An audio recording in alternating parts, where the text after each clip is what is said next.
He panicked about money immediately. Leslie did not. She let him stress. She never once said they were fine. A woman with nothing to hide does not stay that quiet. Leslie hid her money, but the next theory is about something a character hid from the entire show, and from everyone who loved it. This one is not funny, and it was not supposed to be. Mark Brendanowitch is dead. Mark Brendanowitch was one of the original main characters of Parks and Recreation. City planner, Leslie's one-time love interest, central to the first 2 seasons. Then he left, took a job with a private contractor, walked out the door, and was never mentioned again. Not once. Not by Leslie, not by Aunt Mike, who dated him. Not in the series finale when every single side character, recurring character, and guest got a callback or a flash forward. Think about what that means on a show that brought back Greg Pakidis, a teenage prankster who appeared in 2 episodes years later. A show that gave a flash forward to Councilman Jam. A show that flew Ann and Chris back from out of state for the finale. A show that treated its original leading man like a ghost. Because in Leslie's world, he was not just gone, that he was a tragedy too painful to name. The theory is straightforward and dark. After leaving Pawnee, the relationship failed, career going nowhere. Already the most pessimistic person in the building, Mark could not find a reason to keep going. The show never addressed it because it is a documentary. You do not speak about the dead on camera, not out of disrespect, out of love. The silence around Mark Brendanowitch is not a writing oversight. It is a memorial, and Leslie, who cared about everyone, took longer than expected to open her heart again, because she was still grieving someone she could not bring herself to name. Mark disappeared because of what Pawnee did to him. But the next theory says Pawnee has been destroying people for centuries, not by accident, but by design. There is a curse on that town, and the evidence goes back to the very ground it was built on. Pawnee is cursed by the Wamapoke tribe. Look at the map of Pawnee's atrocities against the Wamapoke tribe that Leslie shows in City Hall. It is almost completely shaded in. The show put that on screen on purpose. Pawnee's founders arrived, asked the Wamapoke for help, waited for them to lower their guard, then slaughtered 50 of them on what became the site of the Harvest Festival. The murals hanging inside City Hall document this proudly. One of Pawnee's mayors was pushed out of a helicopter by the Serbian mafia. A traveling magician was burned at the stake. A man was executed for arson, and the fire used to execute him burned down half the city. This town has been cursed since day one. Meanwhile, the Wamapoke, led by Ken Hotate, are doing extremely well. Prosperous casino, political connections. Ken operates with the calm confidence of a man who already knows how this ends. He even told the documentary crew directly, the curse he threatened at the Harvest Festival was fake. He was just testing them. The real curse was placed centuries ago. It made Pawnee fat, broke, and incompetent while the tribe quietly thrived. And it has been working perfectly ever since. A sleeping Soviet agent, a treasure map, an ancient curse on an entire town. If you think that is wild, Mike, stay right here, because the next 3 theories change how you see the finale, the show's politics, and the man who might not have existed at all. The finale flash forwards are Leslie's daydream. Here is the detail that changes everything about the Parks and Recreation finale. Every single flash forward in the final episode begins the exact same way. Leslie physically touches someone. A hug, a hand on the shoulder, a gentle squeeze. And the moment she makes contact, you see their future. Creator Michael Schur confirmed this was intentional. Amy Poehler's idea. Every time Leslie touches someone, you see what happens to them. But here's what that actually means. You are not watching the future. You're watching what Leslie imagines for the people she loves in the moment she says goodbye to them, which explains everything that does not quite add up. April, who spent 7 seasons loudly refusing to ever want children, suddenly has 2 kids. Jerry lives to be 100 years old while his entire family does not age a single day around him. The technology in 2048 looks exactly like 2015 because Leslie is not an engineer. These are not predictions. They are the hopes of a woman saying goodbye. Schur confirmed the ambiguity was deliberate. He said the flash forwards could be real or they could be Leslie's imagination, and he was never going to say which. The show left that question open on purpose, because either answer changes everything you just watched. The finale may have been Leslie's dream, but the next theory is about 2 shows that share the same dream, and the same DNA, literally. John Ralphio is Steve Harrington's son. 2 shows, both set in Indiana, one in the 1980s, one in the present day. And in both of them, there is a man with extraordinary hair, an obsession with his own charisma, money in the family, and absolutely zero impulse control. Steve Harrington from Stranger Things, John Ralphio Saperstein from Parks and Recreation. The timeline lines up perfectly. Steve is a teenager in Hawkins, Indiana in 1983. Pawnee is 90 miles from Indianapolis, 2 years after the events of Stranger Things. Steve is old enough. Gianralphio is exactly the right age to be his son. The theory goes further. Steve and Nancy have a child they cannot raise. Steve is broken by what he witnessed in Hawkins. Nancy has moved on. Steve's older brother, the doctor, takes the baby in, changes the name, moves to Pawnee. That doctor is Dr. Saperstein, which is why he spoils Gianralphio completely. Not because he is a bad parent, because he knows this child came from somewhere dark and he is trying to compensate with everything he has. The actors themselves confirmed it. Joe Keery and Ben Schwartz did a full photo shoot together in matching outfits. They went on television and admitted, on camera, that Steve is Gianralphio's father. 2 shows, 1 family, and the hair never lies. Chris Trager has an undiagnosed eating disorder.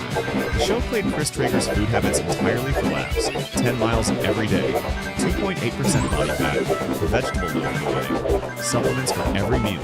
But strip the comedy away and look at the actual behavior. Chris was told as a baby he had 3 weeks to live. He survived. And from that moment forward, his entire sense of safety was built around controlling what went into his body, because his body had once nearly failed him without warning. And he was never going to let that happen again. That is not a lifestyle choice. That is a fear response that never switched off. The clinical term is orthorexia, an obsession with healthy eating that becomes psychologically damaging. Not about weight, about control, about the terror of what happens when you stop. Yet when Chris gets the flu in season 3, he does not just feel sick. He has a complete breakdown, because illness means loss of control, and loss of control means death. And death is the one thing he has spent his entire life running from. Then in later seasons, therapy, depression, the gradual, painful process of learning to eat a burger without it meaning something terrible. The show framed his recovery as a running joke, but watch it again, knowing what you know now. That is a man fighting something real. Something the show was too smart to name out loud. Chris Trager was running from something the show refused to label. The next theory is about something the show predicted so precisely that critics and politicians alike were left speechless. Parks and Recreation saw the future, and it was not the one it hoped for. Parks and Recreation predicted the 2016 election.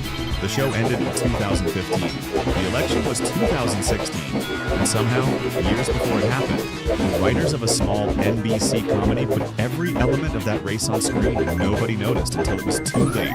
Leslie Knope, a woman, 3 decades of public service, knows every policy, every regulation, every piece of legislation ever passed, runs for city council.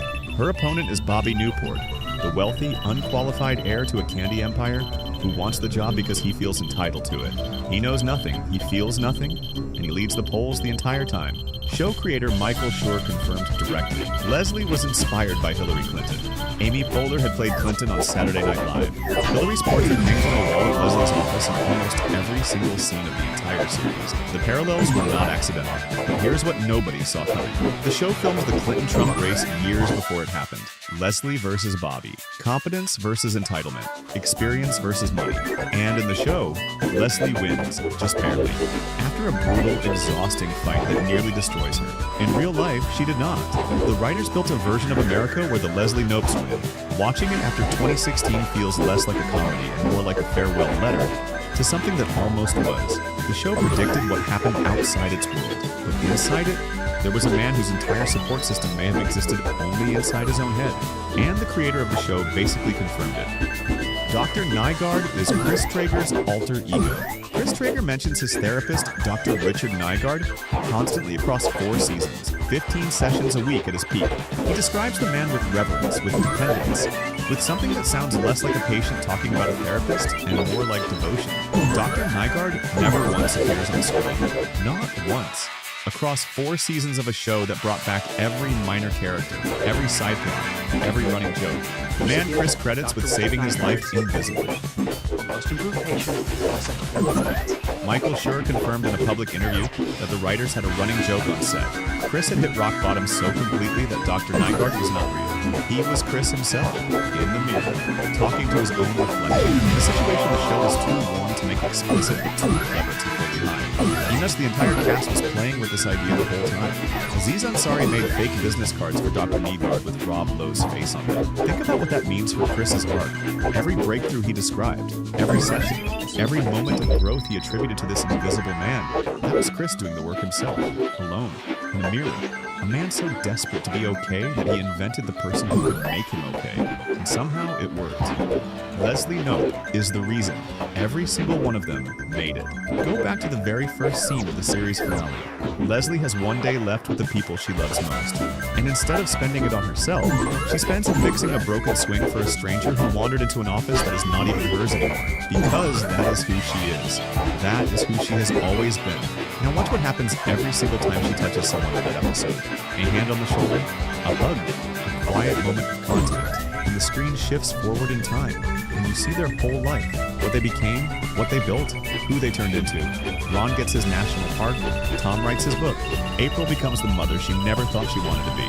Jerry, patient, invisible, and endlessly mocked Jerry, becomes mayor and serves 10 terms, and lives to be 100 years old surrounded by everyone who ever loved him. Every single person in that office became the best version of themselves. And the only variable across every single one of those futures is Leslie. She did not just work in the parks department. She built people quietly, relentlessly, without ever once asking for credit. The show told you this in the very first episode. A woman who believes the government exists to serve people, who fills a pit nobody asked her to fill, who shows up for strangers, who never stops. We started this video by saying the chaos has a pattern. Andy's chaos, Jerry's patience, Ron's secrets, Ben's guilt, Mark's silence, the curse on an entire town, a finale that may have been a dream, and a political prediction hiding inside a comedy. A man talking to himself in a mirror just to survive. All of it, every theory, every hidden detail, every piece of evidence the camera caught and buried, connects back to one woman standing in a pit in Pawnee, Indiana, deciding that this place is worth saving. Leslie Knope was the pattern. She was always the pattern. That is not a theory. That is the whole show. 13 theories. Every single one of them was already sitting inside episodes you have watched 10 times. The show never hid any of this. It just trusted you to look closely enough. Now I want to hear from you.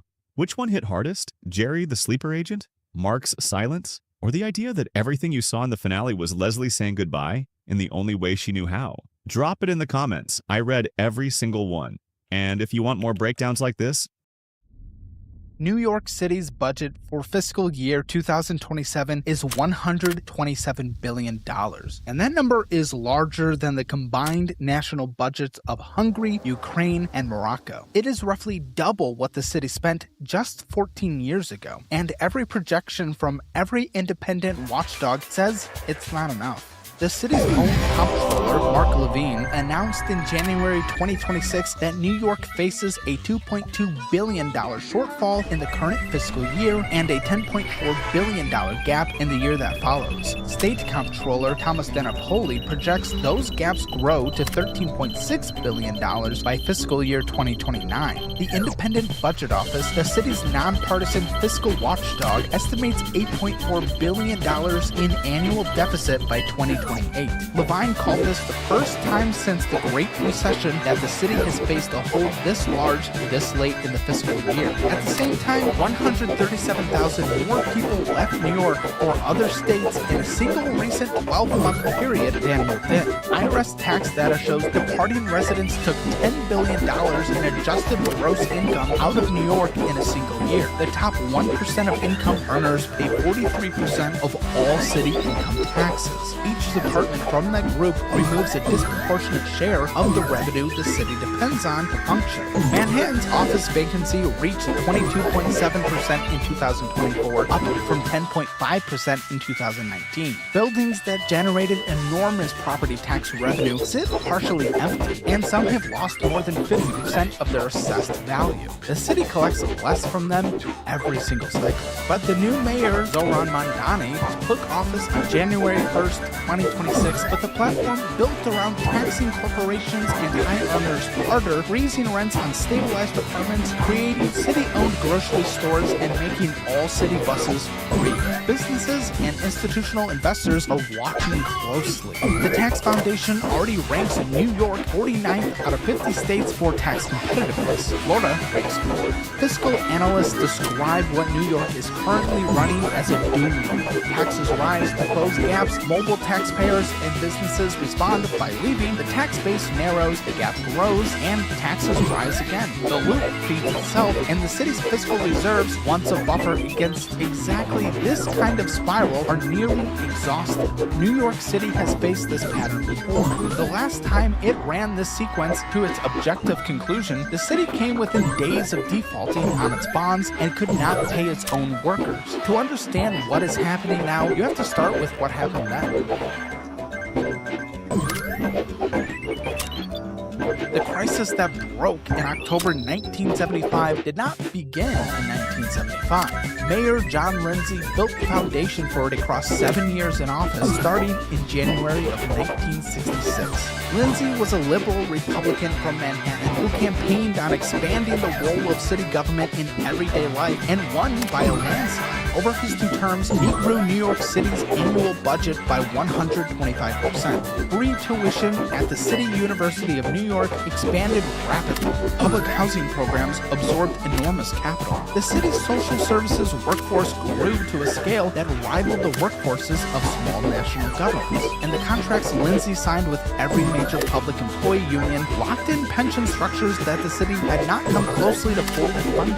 Police officers, firefighters, sanitation workers, transit workers, and teachers all negotiated defined benefit pensions with generous multipliers and early retirement provisions. The city agreed to pay for these promises decades into the future without setting aside enough money in the present to cover them. When annual revenues fell short, Lindsay's administration borrowed to cover operating costs, as in to pay the reoccurring expenses of running city government. That practice produced a debt load that compounded every year he remained in office.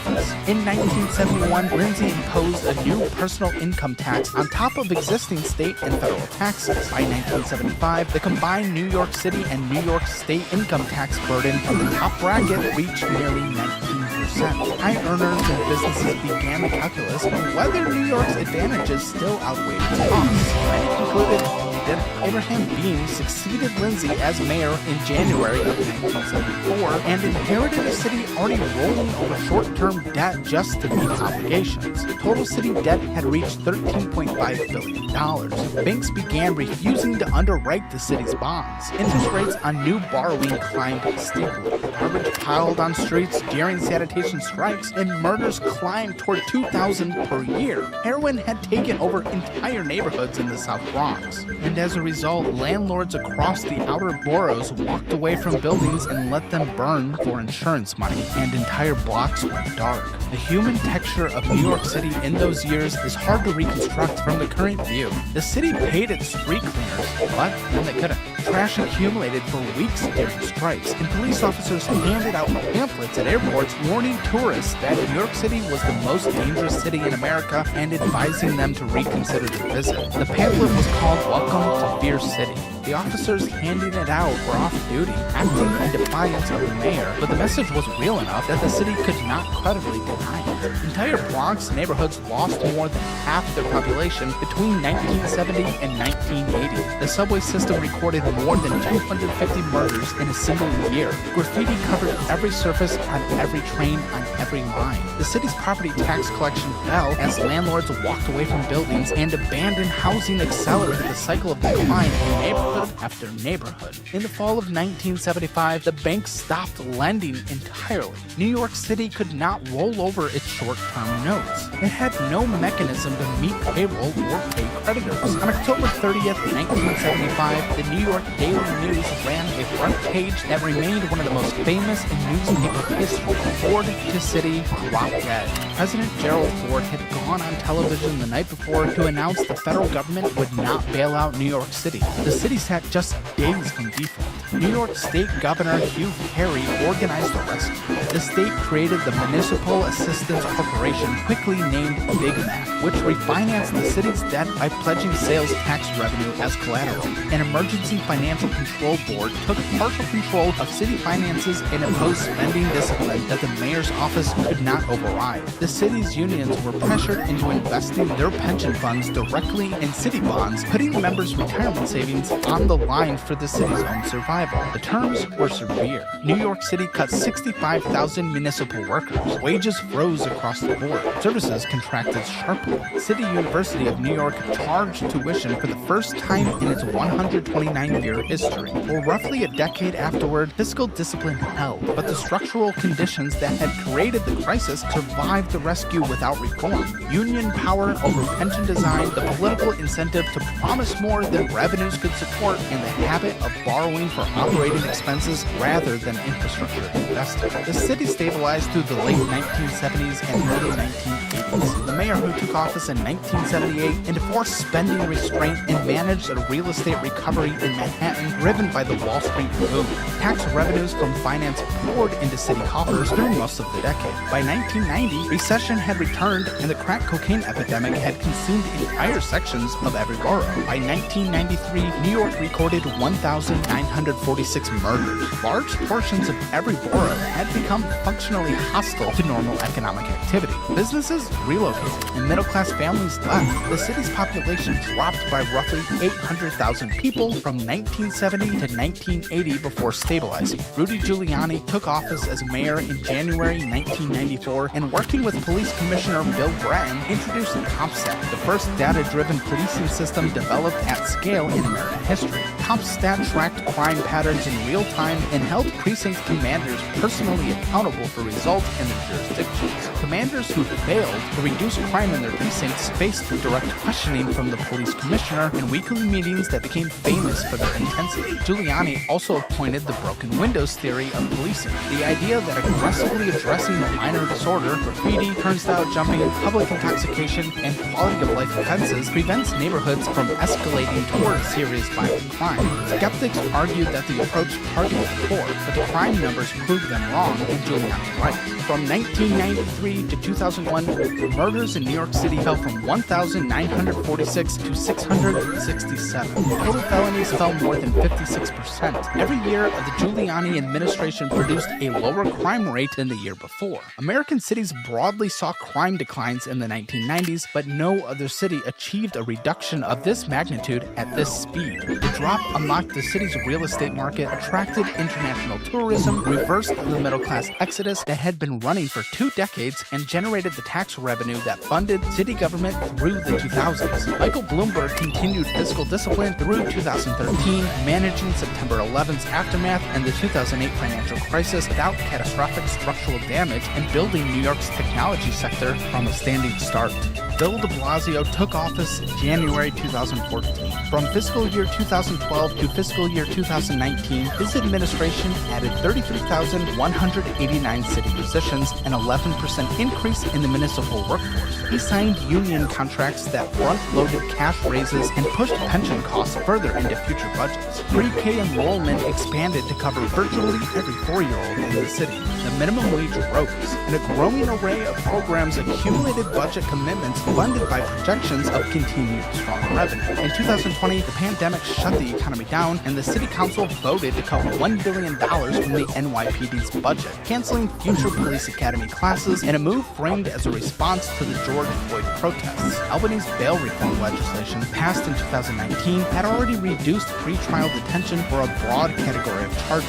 Pandemic-related court closures built a massive backlog of unresolved criminal cases that prosecutors could not move through the system. Murders rose from 319 in 2019 to 488 in 2021, a 53% increase in 2 years. Felony assaults in the subway rose 53% from 2019 to 2024. Reported rapes on the subway doubled over the same period. Retail theft reached levels that forced chain stores across the city to install locking cases around basic merchandise. The NYPD's force size fell toward 29,000 officers, the lowest level since the mid-1990s, when the city was recording nearly 2,000 murders every year. And then remote work removed the second constraint at the exact same time. A hedge fund analyst who had previously required a Midtown Manhattan address to do their job could now run the same operation from Miami or Austin. A substantial share of high earners chose to do exactly that, and the IRS tracks where they took their taxable income. And their income speaks in numbers when they put it into the dollar-wise budgeting app. It is the budgeting app that tens of thousands of monthly active users are using to change their financial lives. It connects automatically to your accounts and shows you exactly where your money is going.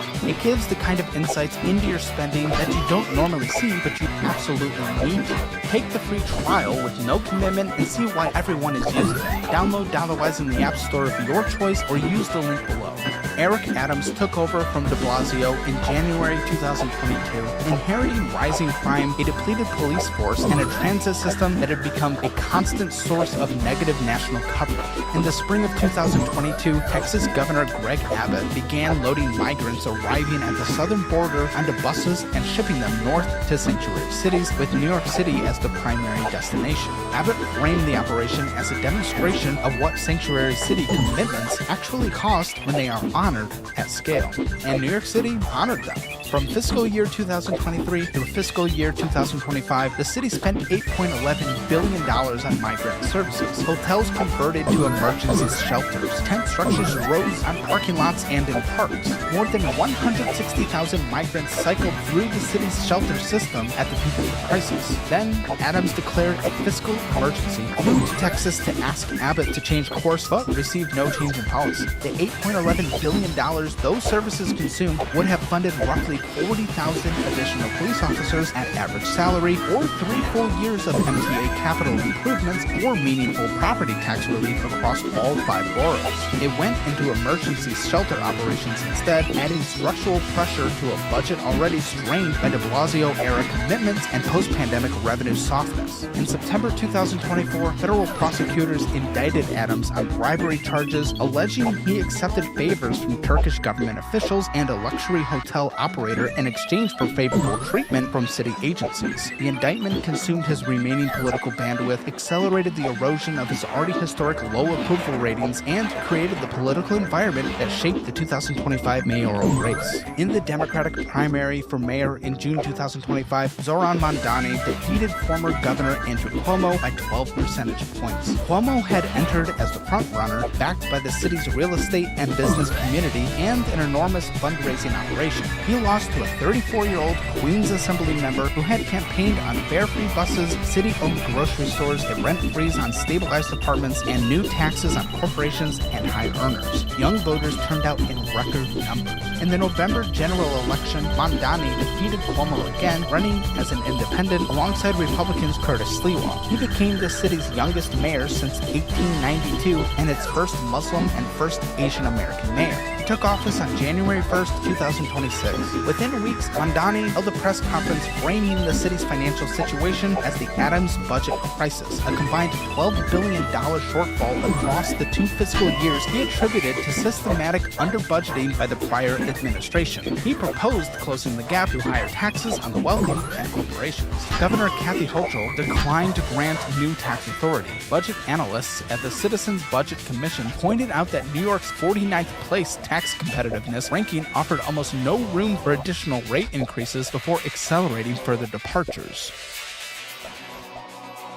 New York City's fiscal year 2027 budget of $127 billion is roughly double the $70 billion the city spent in just 2013. Over those 14 years, the city's population declined from approximately 8.34 million in 2020 to an estimated 8.26 million in 2024. Cumulative inflation over the period ran about 40%. Spending grew at more than twice the rate of prices, while the number of people receiving services fell. The budget draws from property taxes at roughly $34 billion, the largest single source, and personal income taxes at about $18 billion, business taxes at about $9 billion, sales taxes at about $8 billion, and federal and state aid at roughly $35 billion. The remaining balance comes from smaller fees and miscellaneous sources. But the structural problem is that in fiscal year 2026, expenses run $3.55 billion above operating revenues on a straight comparison. the city draws from its rainy day reserve to present a nominally but balanced budget. But without that drawdown, without a proposed 9.5% property tax hike, and without unspecified savings measures that have not yet been identified, the fiscal year 2026 operating deficit reaches $6.25 billion. The Independent Budget Office projects gaps of $6.5 billion in fiscal year 2027, $8.4 billion in 2028, and $8.2 billion in 2029. State Comptroller DiNapoli puts the fiscal year 2029 gap at $13.6 billion under a realistic pessimistic scenario that includes a mild recession or federal aid reductions. Moody's removed New York City's fiscal outlook to negative watch in early 2026. The annual deficit, large as it is, does not represent the deepest layer of the problem. Truth in Accounting, an organization that analyzes audited financial statements from major American cities, calculates what it calls the taxpayer burden, the per-person share of all unfunded pension obligations, unfunded retiree healthcare commitments, and outstanding debt that a city owes but has not reserved money to pay. For fiscal year 2024, New York City's taxpayer burden is $61,700 per taxpayer, the highest of any major American city, with a grade of F. Chicago's taxpayer burden is $42,600 per taxpayer, also an F. Houston's taxpayer burden is $4,800. That grade is a C. And Los Angeles comes in at $1,300 with a grade also a C. Nashville, Tennessee runs a surplus. Its taxpayer burden is 0, while New York City's total unfunded obligations reach $184.6 billion. And the largest component is retiree healthcare, what accountants call OPEB or other post-employment benefits. The city has promised more than $110 billion in healthcare coverage to retired city workers and has set aside roughly $5 billion to pay for it. Less than 5 cents of every promised dollar has actual funding behind it. The remainder gets paid year to year out of the operating budget by taxpayers who had no role in creating the original obligation. The Manhattan Institute calculated New York's true pension liability using discount rates economists consider more accurate than the city's official assumptions and arrived at $142 billion. The city's official figure is $65 billion. The gap between these two numbers reflects decades of optimistic accounting that made annual budgets look more sustainable than they actually were.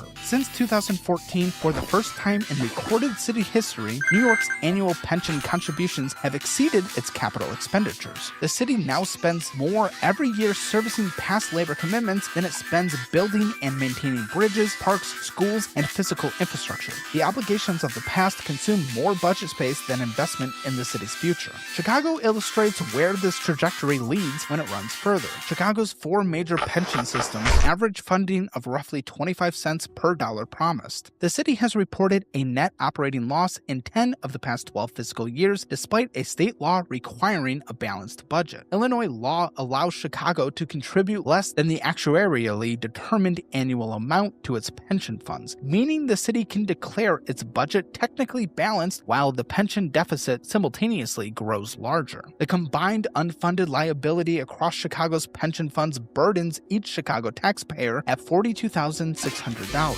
Standard & Poor's has rated Chicago's bonds at the lowest investment grade level for years.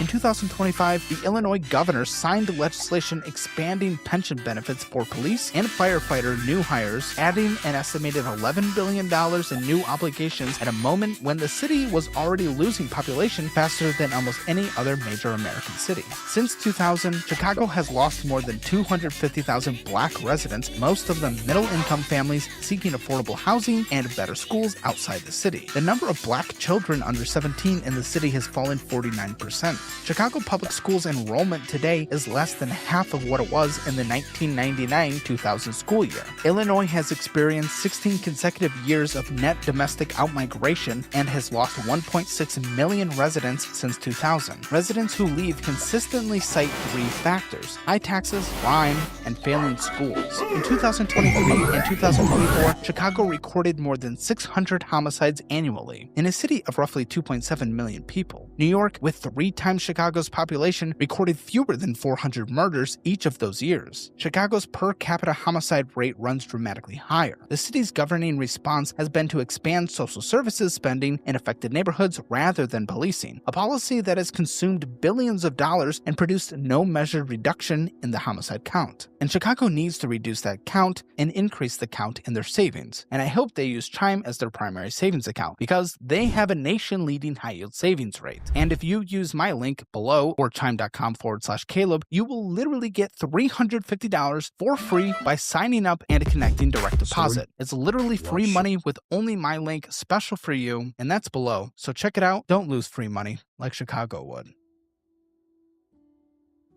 Texas added more than 267,000 non-farm jobs in the year ending June 2024. The Houston metro area gained 126,720 residents from July 2024 to July 2025, the most of any metro area in the country. 9 of the 10 fastest growing cities in America from 2020 to 2023 were in Texas. Texas runs no personal income tax and no corporate income tax, only a 0.75% franchise tax on gross receipts. The Tax Foundation ranks Texas 14th nationally in overall tax competitiveness. Houston's taxpayer burden for truth in accounting is $4,800 compared to New York City's $61,700. Nashville, Tennessee provides a third case study. When Nashville raised property taxes in 2020 to stabilize its finances, it did so as a part of a disciplined multi-year plan with specific targets, and credit rating agencies responded with a bond rating upgrade rather than a downgrade. Tennessee maintains a state budget surplus and has eliminated its investment income tax entirely.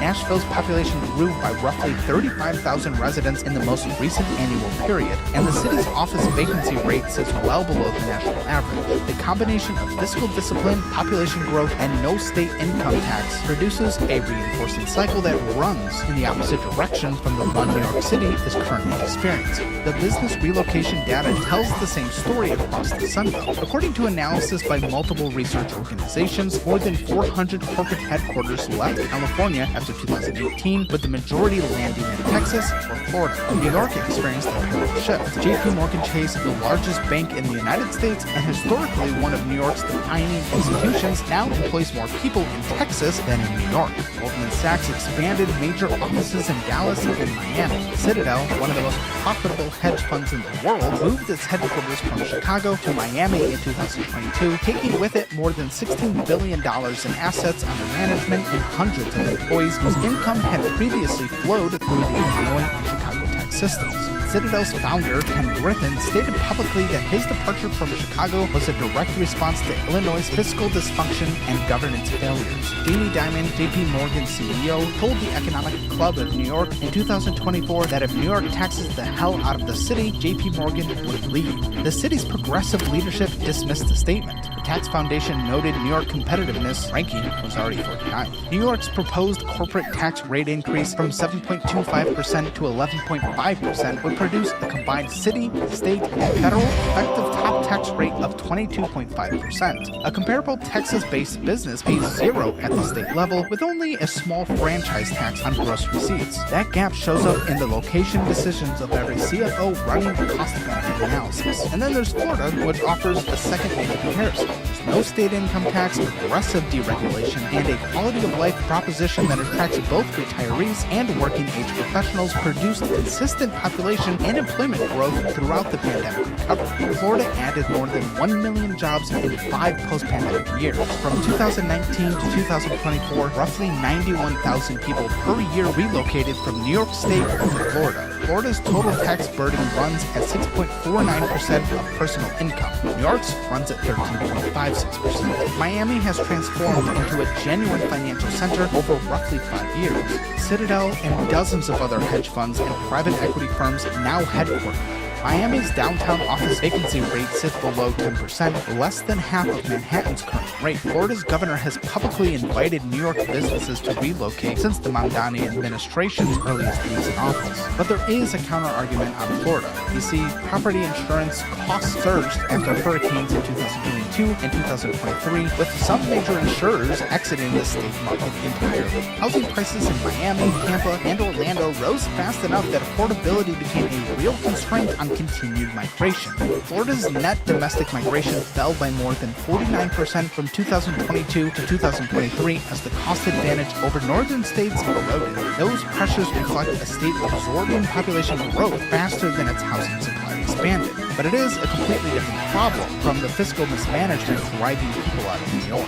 New York State spends $36,293 per K-12 student annually, the highest in the nation and 91% above the national average. New York City schools average $42,000 per student. New York has held the top position in education spending for at least half a century, and per pupil spending in inflation-adjusted terms rose 213% from 1969 to 2021. The National Assessment of Educational Progress, called the NAEP and known as the nation's report card, measures students' performance consistently across all 50 states. Among New York's fourth graders, the state ranks 32nd in reading and 46th in math. And a reminder, New York spends more per student than any other state, while scoring below the national average, which is below Kentucky and below Louisiana. Massachusetts spends $18,000 per student, less than half of New York, and it consistently ranks first or second in both reading and math on the NAEP. New Jersey spends $23,000 per student and ranks in the top 10. Academic research consistently finds no correlation between additional per pupil spending and measurable outcomes above roughly $15,000 per student when demographic factors are controlled. Researchers point to specific structural causes in New York. Union contract provisions make removing underperforming teachers nearly impossible regardless of classroom results. Compensation is built almost entirely on seniority rather than outcomes. More than 700 independent school districts across New York State each maintain their own administrative overhead. Administrative costs consume a higher share of per pupil spending than in comparable state systems. The political response to decades of underperformance has consistently been to request more state aid, which Albany has consistently provided, with no structural change to how the system operates or how teachers are evaluated. The comparison between Houston and Los Angeles on homelessness produces numbers that fiscal analysts cite as the clearest single illustration of the spending versus outcomes gap between blue and red city governments. Houston reduced its homeless population by more than 50% over the past decade using a housing-first model built on federal grants and private donations. Texas state government spent approximately $806 per homeless person annually in state funding on that effort. California, on the other hand, spent $10,786 per homeless person annually in the state funding over the same period, more than 13 times as much as Texas. California's homeless population grew by 43%, while at the same time in Texas, the homeless population fell by 28% from 2012 to 2022. New York City spent approximately $81,000 per homeless person in fiscal year 2025 on street homeless services alone, roughly equal to the city's median household income.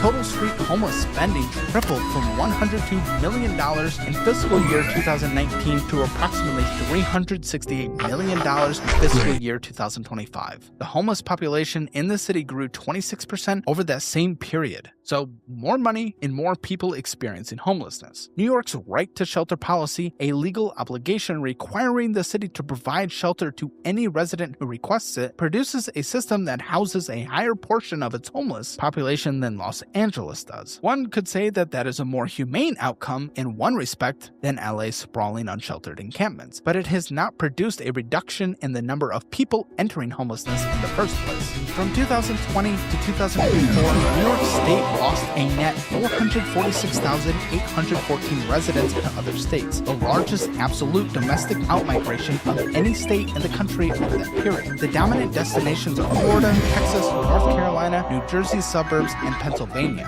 IRS migration data tracks adjusted gross income shifting between states, not just population counts, and it shows that New York loses its highest earners at the fastest rate. Bank of America internal account data confirmed in 2025 that New York City ranked second among all major metro areas in net account outflow. But it's worth also noting the progressive counterargument on federal transfers. Mississippi, West Virginia, and Kentucky receive far more federal dollars per capita than New York, which functions as a consistent net contributor to the federal treasury. New York sends more federal taxes than it receives in federal spending. That structural subsidy supports a meaningful portion of fiscal stability in some low-tax states. But the counterpoint is that federal aid policy changes under administrations with different priorities, and it just changed under the current one, while New York's spending commitments are locked in until Albany votes to restructure them. New York City provides services at a scale and no complexity no other American city attempts. A subway system carrying more than 1 billion riders annually, the largest public housing authority in the country, a public hospital system that treats patients regardless of ability to pay, and more than 1 million students across 1,800 schools. These services cost more per unit in a dense, high-cost, aging urban environment than identical services cost in a newer Sunbelt city with lower labor costs and modern infrastructure. So every comparison made here isn't perfectly controlled. New York's metro GDP exceeds $2.1 trillion,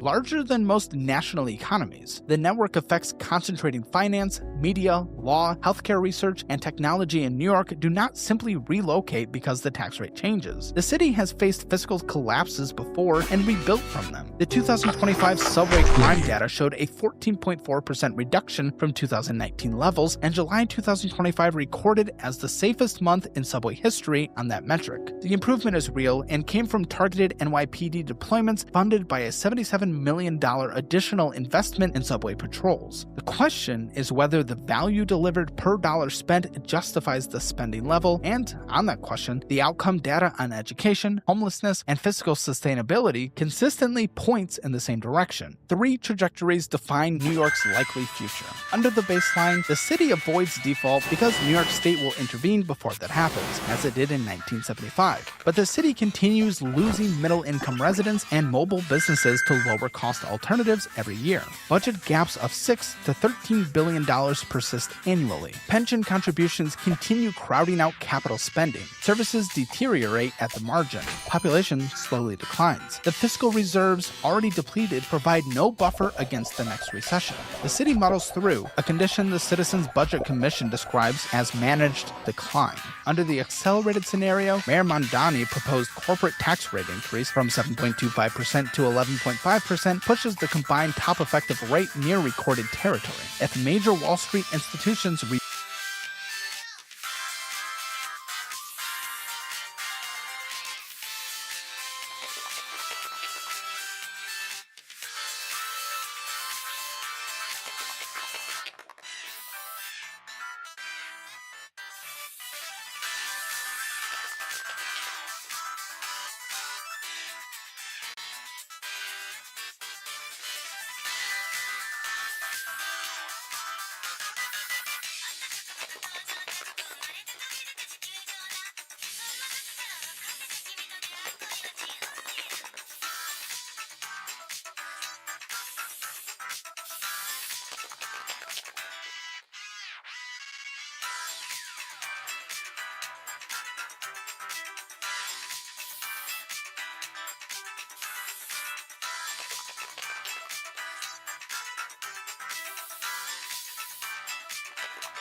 Reduced New York City headcount by 10% in response, the immediate tax revenue loss dwarfs any short-term spending gains. The proposed office-to-residential conversion mandates face structural engineering constraints that most people discussing them don't even acknowledge. The majority of Manhattan's Class A office towers cannot convert to residential use because of floor plate dimensions and window-to-wall ratios. The conversions that do proceed remove commercial property from the tax rolls while delivering limited new housing. The vacancy rate climbs further, property tax assessment falls further, so the gap just grows. The reform scenario requires a political alignment that does not currently exist. A genuine fiscal recovery path involves moving new public employee hires to defined contribution pension plans rather than defined benefit plans, something that requires Albany to act and that Albany's union-backed legislative majority has shown no interest in doing. It requires beginning to actually pre-fund the $110 billion in retiree healthcare promises rather than paying them year to year out of the operating budget. It requires merit-based teaching compensation, charter expansion, and governance reform that breaks the United Federation of Teachers' control over personnel decisions, allowing a school system consuming $42,000 per student to produce outcomes above 46th place in national math rankings. It requires rational property tax reform that stops subsidizing homeowners at the expense of commercial and rental properties. Each of these changes requires defeating the institutional interests that benefit from the existing system, and those interests fund the campaigns of the politicians who would have to vote to change them. Detroit's bankruptcy in 2013 marks the outer boundary of this documentary. Detroit filed for the largest municipal bankruptcy in American history at $18 to $20 billion in deficit and unfunded liabilities after its population fell from 2 million in the 1950s to under 600,000. Pensioners absorbed a 4.5% cut to their monthly plans. Retirees lost most of their healthcare benefits. The city's political leadership assumed for decades that the auto industry's dominance was permanent, that union commitments could always be accommodated, and that the tax base would not relocate. But every assumption proved wrong. But New York is not Detroit. The economic diversification, the scale of available state support, and the genuine global network effects anchoring finance and media in New York creates a buffer that Detroit never had. So the parallel is not about the specific industry or the specific union contract or the specific political party. It is about the structural logic of spending commitments that cannot scale back combined with a revenue base that can and does move. The Sunbelt cities watching this, Nashville, Austin, Dallas, Houston, Raleigh, Jacksonville, and Charlotte, absorb each year the people, companies, capital, and ambition leaving the cities that can no longer afford themselves. Each hedge fund that moves to Miami relocates its partners' income tax payments, its employees' salaries, its restaurant spending, and its charitable giving. Each corporate headquarters that moves to Dallas takes its workers, their school enrollment, and their contribution to the local economy. Leasing agents in those cities track these moves in real time. Governors in those states publicize them. New York will remain consequential. Wall Street will not dismantle itself and rebuild in Houston. The Metropolitan Museum of Art will not move to Nashville. The network effects that built New York over a century are real and they are durable. But the margin of error is a finite resource. The pool of taxpayers willing to carry a $61,700 per person unfunded liability in exchange for 22.7% office vacancy and 46th place mass scores narrows every year. Each departure concentrates the burden on those who remain, and which makes the next departure marginally more likely. The Citizens Budget Commission documented in 2025 that the lessons of 1975 about not borrowing for operations, about not allowing pension costs to compound unchecked, and about not letting spending outrun revenues for years at a stretch were applied for roughly a decade after the crisis and then abandoned as memories faded and political incentives reasserted themselves. the city made the same structural mistakes a second time, but more slowly in a political environment where the warning signs were easier to dismiss because the pressure built over years rather than months. In October 1975, the New York Daily News ran the headline that forced the city to confront its own insolvency. Today, there is no single moment. Instead, there's a spreadsheet that gets harder to balance every year, a population that gets slightly smaller, a revenue base that gets even more narrow, and a pension obligation that grows regardless of what any mayor or comptroller or governor does in response. The number that captures all of this is $61,700. That is what every New York City taxpayer currently owes for decisions made before most of them arrive. Every year, the structural imbalance goes unreformed, and that number climbs. I'll see you in the next one.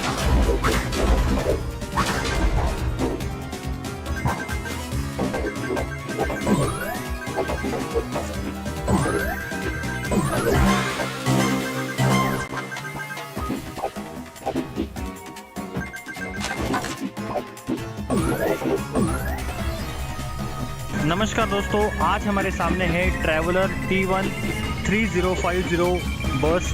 ये एक 9 seater bus है और इस गाड़ी का आज हम आपको कंप्लीट रिव्यू देने वाले हैं। तो चलिए फिर वीडियो की शुरुआत करते हैं। फोर्स मोटर्स के पास बहुत बड़ी रेंज है ट्रैवलर बसेस की, और ख़ासकर आपको इनमें 9 सीटर से लेकर 26 सीटर तक बहुत सारे ऑप्शंस मिल जाते हैं। गाड़ी का जो डिज़ाइन है बहुत ही ज़्यादा शानदार बनाया गया है, और ये जो वेरिएंट आप देख सकते हैं 9 सीटर वेरिएंट है, एयर कंडीशन। और इस गाड़ी की सबसे बढ़िया खास बात है कि इसमें आपको फ्लैट रूफ मिलता है। कुछ मॉडल्स में आपको अपर साइड में AC कंडेंसर यूनिट मिलता है, पीछे की साइड में आपको इसमें फ्लैट रूफ मिलता है, जिसकी वजह से गाड़ी का जो लुक है बहुत ज़्यादा खूबसूरत आता है। सबसे पहले बात करेंगे इस गाड़ी के फ्रंट लुक की। तो फ्रंट लुक आप चेकआउट कर सकते हैं, बहुत ही ज़्यादा शानदार है।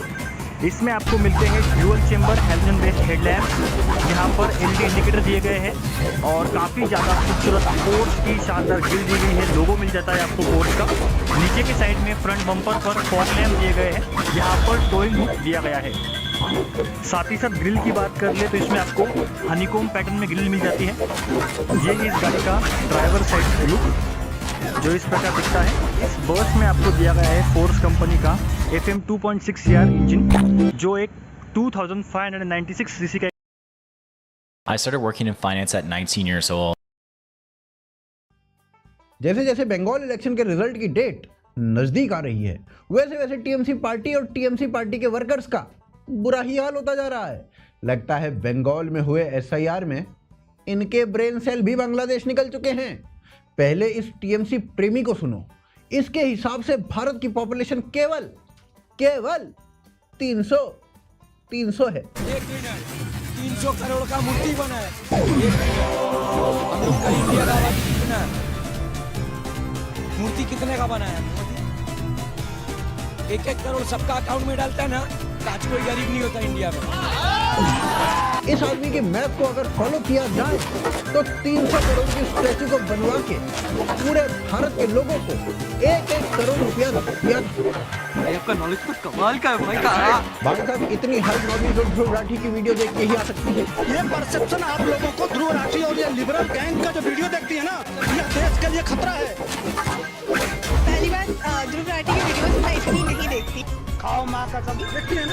देखी हूँ। हाँ, आपका परसेप्शन बता रहा है। ध्रुव के फॉलोअर्स के अलावा ऐसी नॉलेज मदरसा के टॉपर्स को ही होती है। चलो भाई साहब, ये तो छोड़ो, जो लोग इसके साथ हैं उनके IQ लेवल के बारे में तो सोचो जरा, वो क्या होगा। भाई ने इतनी एब्सर्ड बात की, उसके बाद भी पीछे वाले है शूटिंग कर रहे हैं। लगता है सारे सेम मदरसा के बैक बेंचर्स हैं। वो इस बिना लॉजिक के स्टेटमेंट को सपोर्ट कर रहे हैं। आज कोई गरीब नहीं होता इंडिया में। जबकि 300 करोड़ अगर इंडिया की पॉपुलेशन में डिवाइड होगा सबको 2 रुपया मिलेगा, 2 रुपया। और ये 2 भी इसके ब्रेन सेल से ज्यादा है भाई साहब। और अगर घुसपैठिए बांग्लादेशी भी इसमें काउंट कर लिए तो हो सकता है एक आदमी को 1.25 करोड़ रुपया ही मिले। ऐसी IQ होने के बाद ये लोग बाद में ये भी बोलते हैं कि मोदी सरकारी नौकरी नहीं दे रहा है। अबे ऐसी मैथ और ऐसा कॉन्फिडेंस होने पे सरकार तुम्हें फांसी नहीं दे रही है, वो कम है क्या? लेकिन उस टीएमसी सपोर्टर की मैथ को देख के ममता की बड़ी खुश है। उनका कहना है कि वो जिस भी सपने में प्रधानमंत्री बनेंगी इसे ही फाइनेंस मिनिस्टर रखेंगी। अम्बा अम्बा अम्बा अम्बा कम्बा कम्बा तुम्बा तुम्बा बुम्बा बुम्बा बम्बा बम्बा। भाई साहब जिस हिसाब से इसका हिसाब है ना, मेरे को लगता नहीं है कि इसके घर वाले से दूध ब्रेड लाने में भेजते होंगे। एक बार इस आदमी को 5,000 रुपए दे के घर का राशन लेने के लिए भेजा गया। ये दुकान पे जाके सारे वर्कर में पैसे बांट आया और मजे की बात देखो, 10 लोगों में 5,000 रुपए बांटे, फिर भी हर आदमी को 20-20 हजार मिलते। नहीं, कोशिश मत करो हिसाब समझने की। ये हिसाब समझना तुम लोगों की अच्छी बात नहीं है, मैं भी अभी तक नहीं समझ पाया।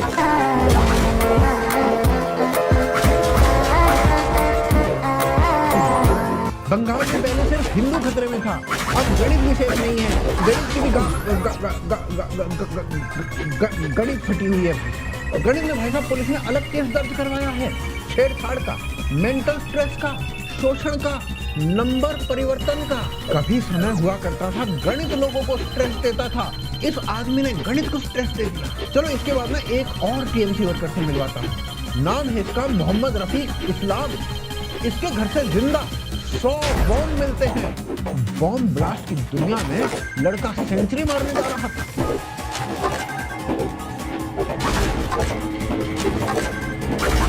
उस मैथ वाले की मान लेते और इसको 1 करोड़ रुपया दे देते। ये तो भाई साहब पूरा बंगाल उड़ा देता बांग्लादेश में। ये खबर मिलते ही आर्फ, साइम, राणा, सामा सब के सब आ गए ये बताने कि मोहम्मद कोई टेररिस्ट नहीं है। उसने तो स्टार्टअप शुरू किया था कि दुनिया में बॉम्ब कोई अमेरिका ही थोड़ी बेच सकता है। मोहम्मद ये सारे बॉम्ब बना के टीसीएस लेंस कार्ड का वेंडर बनना चाह रहा है। और अगर देखो तुम्हें बिल्कुल समझ में नहीं आ रहा हो इसमें से कौन किस बैटसूट के अंदर है, तो लेंस कार्ड का चश्मा लगा उसको दिखने लगेगा। एक महापुरुष ने कमेंट में डिकोड करके रखा भी है। देखो आशा का कहना था कि रवि किशन ने रिमोट वाला लहंगा इन्वेंट किया, उसको पुलिस ने नहीं पकड़ा।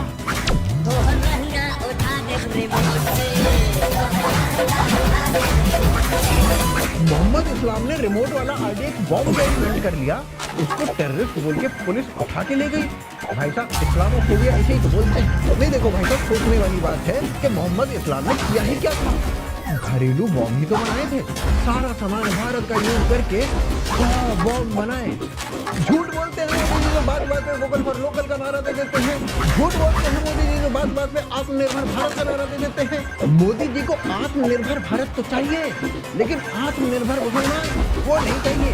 इसी को तो इस्लामोफोबिया बोलते हैं दोस्तों। भाई साहब जो लोग पहलगाम अटैक पे सरकार से सवाल पूछ रहे थे, टेररिस्ट भारत में घुसे कैसे, सिक्योरिटी ठीक क्यों नहीं थी, पर मोहम्मद इस्लाम से कोई सवाल ही नहीं पूछ रहा। कोई कमबख्त इससे ये नहीं पूछ रहा है कि इतना बम बनाने के लिए रॉ मटेरियल आया कहाँ से। राणा यूं का तो ये भी कहना है कि माइनॉरिटी के लिए आरडीएक्स बिल लाया था, जिससे माइनॉरिटी कम से कम 100 किलो आरडीएक्स लीगली अपने पास कभी भी रख सके।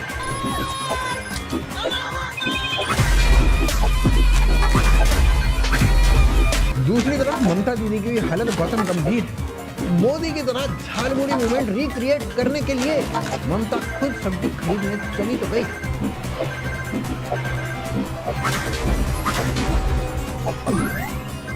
लेकिन ममता भूल गई कि मोदी ने लास्ट में 10 रुपए दिए थे। ममता दीदी आदत से मजबूर सब्जी लेती हैं और निकल लेती हैं। अरे पैसा कौन देगा, पैसा कौन देगा। दीदी ने सब्जी उठाई, किसी बांग्लादेशी का बैग चली गई।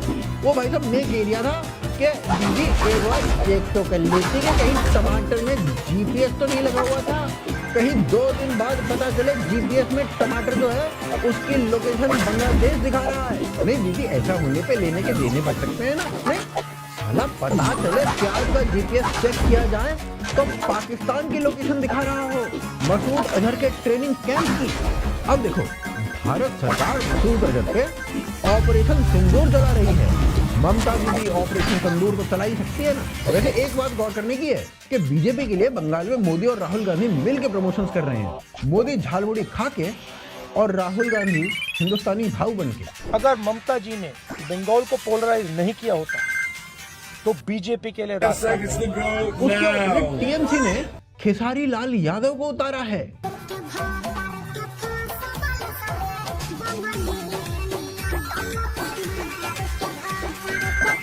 ममता दीदी को बंगाल में बाहर का कोई नहीं चाहिए जब तक वो बांग्लादेशी ना हो, पर कैंपेन करने के लिए बाहर के लोग चलेंगे, चाहे वो खेसारी लाल यादव हो या फिर वो केजरीवाल हो। केजरीवाल का बंगाल में कैंपेन करना भाई साहब वैसा ही है जैसे भंडारे में खीर खाने जाना, अंदर गए तो खीर खत्म, बाहर आए तो चप्पल चोरी। आम आदमी पार्टी खुद वेंटिलेटर पे चल रही है। केजरीवाल बंगाल में प्रमोशन कर रहा है कि ममता दीदी को वोट दे दो। लगता है ममता दीदी को केजरीवाल के प्रमोशन का इतिहास ज्यादा मालूम नहीं है। केजरीवाल ममता के लिए क्या प्रमोशन करेगा? वो जब खुद अपने लिए प्रमोशन करता था तो ये हो जाता था।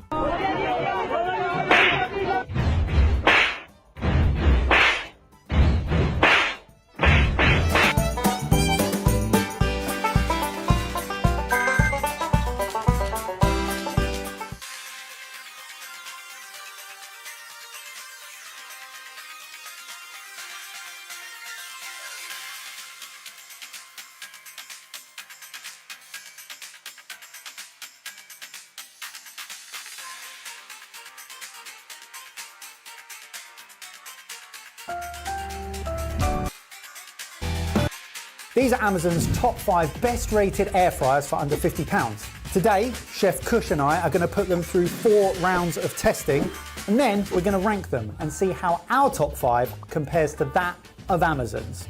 It's us versus the consumer, because the ratings on Amazon are based on the people that buy them. All of you guys. So first one, we've got the Cuisinart Compact Max. So it feels relatively robust, quite heavy, very deep, massive capacity, and similar to an oven tray in size, right? Doesn't feel like it should cost £50. No, but it does, at the same time, it could just be a generic model that Cuisinart slapped their brand on. Now, to be clear, we have no idea of the prices or where these rank 1 to 5, so we'll find that out at the very end, which will be very interesting. But we do know what we're working with, because we put these together, didn't we? Yeah, this brand, Tower, I think they've only come to the market in the last 5-10 years. Yeah, as a sort of a budget, like an entry kitchen appliance. But below Ninja, below Instant Pot. Yeah. Tower, maybe internet-only purchases. And I've noticed it's got 2 big dials on it. Do you remember this? Oh, an egg timer. Nice. It's an egg timer. Dinner's ready, kids! Circular drawer. Circular drawer, lots of holes for air circulation. Oh, that is the bottom plate, but also the sides. So that whole thing comes out on a handle. On a handle. Easier to wash. Easier. Cumbersome. It's a bit lighter because you're not having to tip that onto a plate and to shake. No, you still shake it in there. So it's pretty much just for washing ice, but you still want to wash that. Yeah. Oil will get through it. This says it's got 7 different features. This one tells you the time and temperature, and it's just one setting. Yeah. And that's what I think this one is doing, saying dehydrate, roast, bake. They're just different temperatures. The fan's still going to spin at high speed. Air fryers are air fryers, but they are fantastic. I love air fryers, they are fantastic, but air frying isn't a thing. Then we have the Chefman, or Chefman air fryer. It's a bit of a hybrid, isn't it? So it's like a mini Cuisinart, touchscreen, little tray. It's square. Plastic front, see-through. Interesting, because there's also a light inside. So being able to see that, I think that's an important thing to literally look at. Then we have the Bellico, which is an egg. It's tiny. Oh, a hybrid. A hybrid. It's got a rotating knob that also clicks. Oh, tiny. Absolutely tiny. Yeah. Easily the smallest in this test group. Finally, the Daewoo halogen air fryer. So whereas all the others are heating elements, this is a halogen bulb, which is emitting the heat. Oh, the whole lid comes off. Glass. I really like that's full glass that you can fully see into. It's non-tinted. It's massive. It is heavy as well. And then we go back to the analog controls. It clicks and, most importantly, does it ding? Ding. Important to note, it comes with a whole load of swag. So loads of attachments, extenders. Wow, so this goes on top and it becomes like a double high air fryer. Yeah. Got an extra rack. I mean, instantly, it's already big. You're also going to need the storage space because this stuff is so annoying to put in cupboards. But hey, let's not judge it already. I think we should judge it without the accessories because none of these have accessories at the moment. I agree. Right? We'll take this massive ring off. I'll keep that safe. So that's the rundown.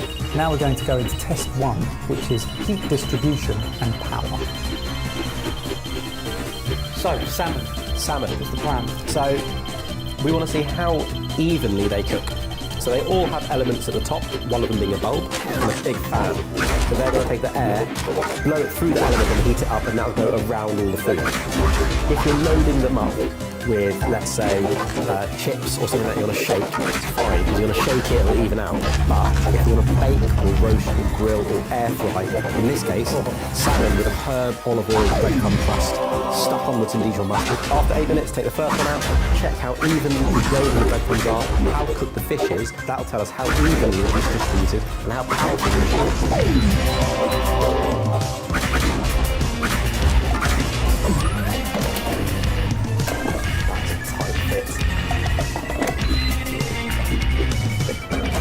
Noise-wise, I mean, none of them are particularly noisy. Tell you can barely tell it's on. You've got to really look close to see how many seconds are left. Oh, this one counts down in seconds. Like that. Like that. Extra feature. Oh, there we go. Are we? Yep, that's off. Whoa! Such a...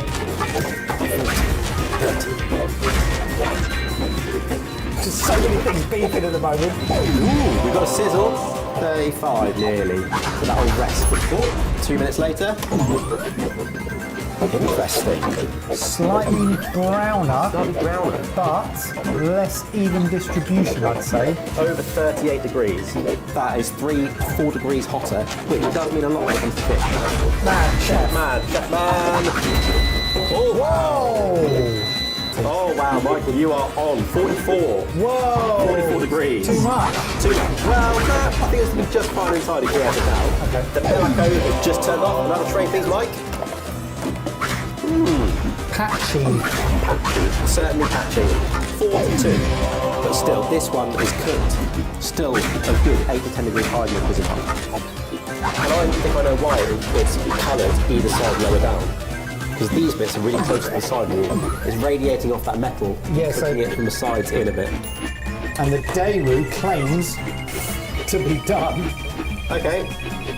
Surprising. What is it?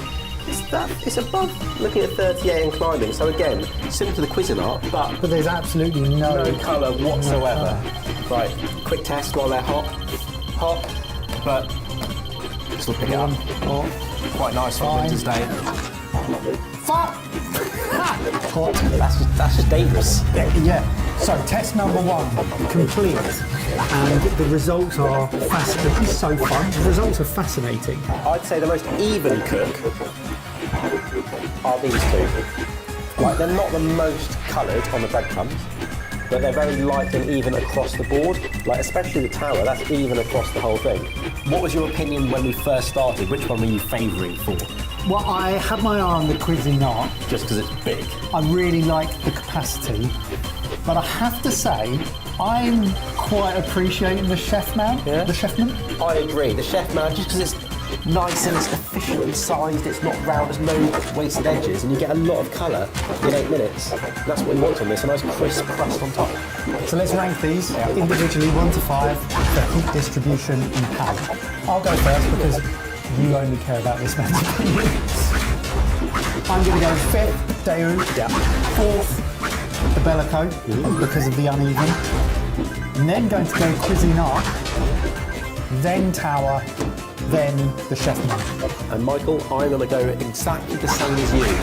Right, shall we eat all of this salmon and then do test number 2, which is Crispiness? Oh, crispy. So in test 2, we're looking at crispiness at max capacity. So you're going to fill the drawers with an even single layer of chicken tenders and oven chips, both frozen, to find out how much they can cook, but also to see whether they crisp up even in their max volume. Just squeeze them in. But that's 6 tenders, 2 big portions of chips in. We'll go with 4 tenders and 1 healthy portion of chips. Because this basket is nearly the same width as the Cuisinart, I can get 5 tenders in and a bit more chips because it's got square edges. Start. It has a chicken setting, but all that does is modify the time and temperature. But we're going to keep them all even. Blasio, come on, little boy. This is going to be a struggle. That's 3 tenders, but one of them's on its side. On you go. easily 6, and 2 portion of chips. However, there would be the option to add the attachment and get even more than this in. Yes. This is sans accessories. We could raise this up for this test closer to the element to give it a better chance. Should we do that? And let it glow. So, key thing, important to address. It is said that generally, halogen bulb style ovens achieve a less crispy result.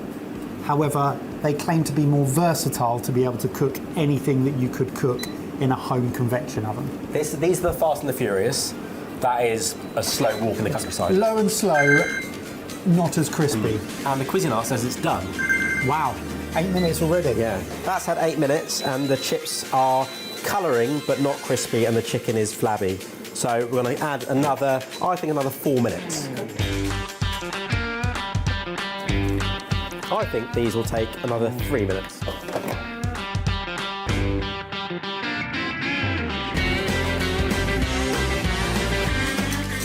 Oh yeah, we've got the fancy right. I think we're going to get eating. Right. And then we're going to get ranking. Okay. So let's start with the Cuisinart. Start with the Cuisinart. Chicken and a chip. This got to our desired level of crispness in 16 minutes. 16 minutes. Oh, they are spicy. They've got a lovely kick. Crisp, still juicy inside, not overcooked. Crisp on the outside. It's all potato inside. Delicious. Oh, they're nice. They're great, aren't they? Tender. The tower. The tower. That's crispy chips. But it's still nice. I think the chicken's juicier. Chicken's juicier, and also with more colour on it. So this took 17 minutes. So 1 minute longer, but exactly a third less, because this was 4 tenders, this was 6 tenders. The Chefman. The Chefman. Now this was the quickest at 12 minutes. Better chips than the tower. Less good chicken. Less, Less subjective. juicy, I'd say. Very crispy on the outside. But less juicy inside. But the chips managed to get crispier than the tower 5 minutes quicker. So this shows that it's probably more powerful and it's better at circulating and venting all that steam out.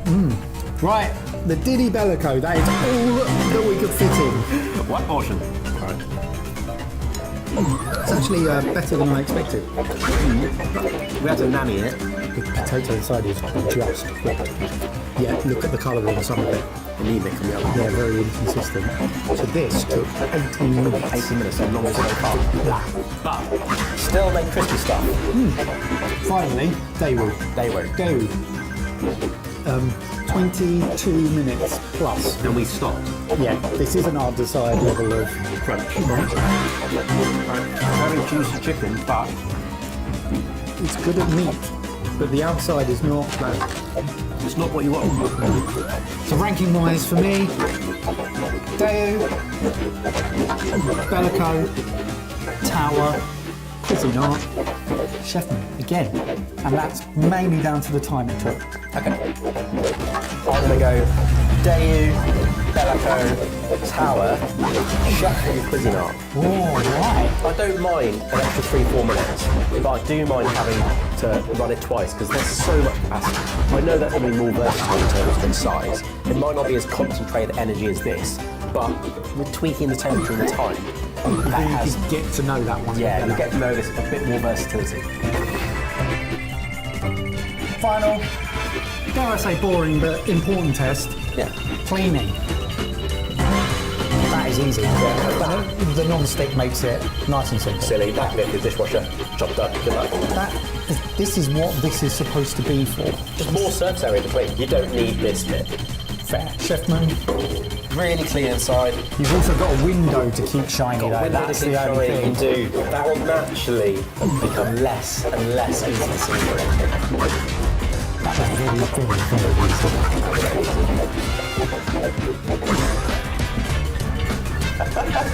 That now needs a rinse. Yeah, now, what I would say again, in defence of the Daewoo, it has a self-cleaning function. We actually tested it. It basically steams Pretty soft. Yeah, but you still have to go around, wipe it, and you're still getting sort of sudsiness in and around it. I actually think it's easier just to get it into a washing up bowl. And that's bigger than I've got a big sink. Yeah, that's true. That is vast. Anyone guess which air fryer is making Cush's 5th place? So, cleaning ranking. 5th, Deo. Yeah. 4th, Tower. I agree. I know it's not the format, but I agree. Graty bit. Next, the Cuisinart, just because of the size. Easy to clean, fine. Then it's the Chefman. Then it's the Bellico because it was smallest and easiest to do. I'm going to go Deo, Tower, Chefman, because the panel, the plastic glass panel on the front, will be hard to clean around in the future. Then together, join first. Join first? Yeah, because both these to clean, nothing really to clean or get caught. This has got more screws, but it's just so much bigger. So in that respect, the Bellico's got less things to catch. Fantastic. I feel like I know enough to put these in a 1 to 5 final ranking and then find out whether any of that correlates to Amazon's top 5. I like that. That was fun. Who gets to do this? Who gets to test out 5 airfryers? Hopefully you've also found this valuable. If you want to see us do this with chef's knives and pans, top 5 from Amazon, the links are down below. But final rankings. Deo 5th, Bellico 4th, Tower 3rd, Cuisinart 2nd, and I have to say that the Chefman comes in first, and I was not expecting that. My rationale being, out of everything we've tested and my personal expectations, for what this claims to do, I felt it did the variety better in you. If I was going to spend 50 pounds, Deo would be last, and then in 4th place, the Bellico, just too small. Then the Tower, because it's bulky. I don't like the non-specific. No, it's too vague. Yeah, there's no precision. And then I'm tall. And I'm going to put the Chefman in 2nd place and the Cuisinart in 1st place. Simply because if you look at it front on, they're pretty similar widths. Yeah. So if I'm going to have something taking up that amount of width on my kitchen counters, which is hallowed ground, right? Something that's so valuable in the kitchen is actual workspace. Why not use the full depth of that workspace and have more capacity naturally? Great point. Like, yes, this might go in the cupboard, but who in their right mind takes an air fryer and puts it in the cupboard? Especially for convenience, it's got to be there when you need it. So, Cuisinart, it might not be as intense, but capacity-wise, I think this is it for me. Let me see if any of that matches to what the consumers from Amazon think. So this is obviously Amazon's top 5. We haven't decided or picked and choose. This is the published, at the time of filming, top 5 highest reviews. Okay? So, in 5th place was the Bellico. Oh dear, wow. Really? And the price? Let's have I'm going to guess. £27. Yeah, I was going to say 25. 25 for an air fryer? 29. Wow, that is so cheap. I remember buying my first kettle. It was £35. A ranking of 4.3 from 1,974 reviews. Number 4. Deo. No! Cuisinart. Cuisinart! Wow! Oh, not happy. Interesting. So, I'm guessing £49.99. It's got to be $49.99, which I would say is a utter bargain. Yeah. Twice the price of the Bellico, but only one step above. Yeah, but I'd say about 700 quid. Yeah. So that had 4.4 stars for 430 reviews. Hey, not as many reviews, but a higher star rating. Next, What you go, Mike? 3rd place. The Deo. Wow, that is surprising. What are you doing? That is surprising. And it costs £40, $39.99. So there's a lot of equipment for 40 quid. Yeah, you get a lot. You get a lot. And you get a great oven. I just don't think you get a good air fryer. Great slow cooker. Yeah. So that's 4.4 stars from 728 ratings. Okay, so the same star rating, but a lot more people have bought the Deo. Yeah. Interesting, very interesting. Especially because the Deo has been out a long time, based on you reviewing it too. Yeah. Second, well, this is it. This is it. We're finding out the top spot. I've got a weird feeling it's not Well, I think it is. No, I agree. This Yes, is Chef Man second.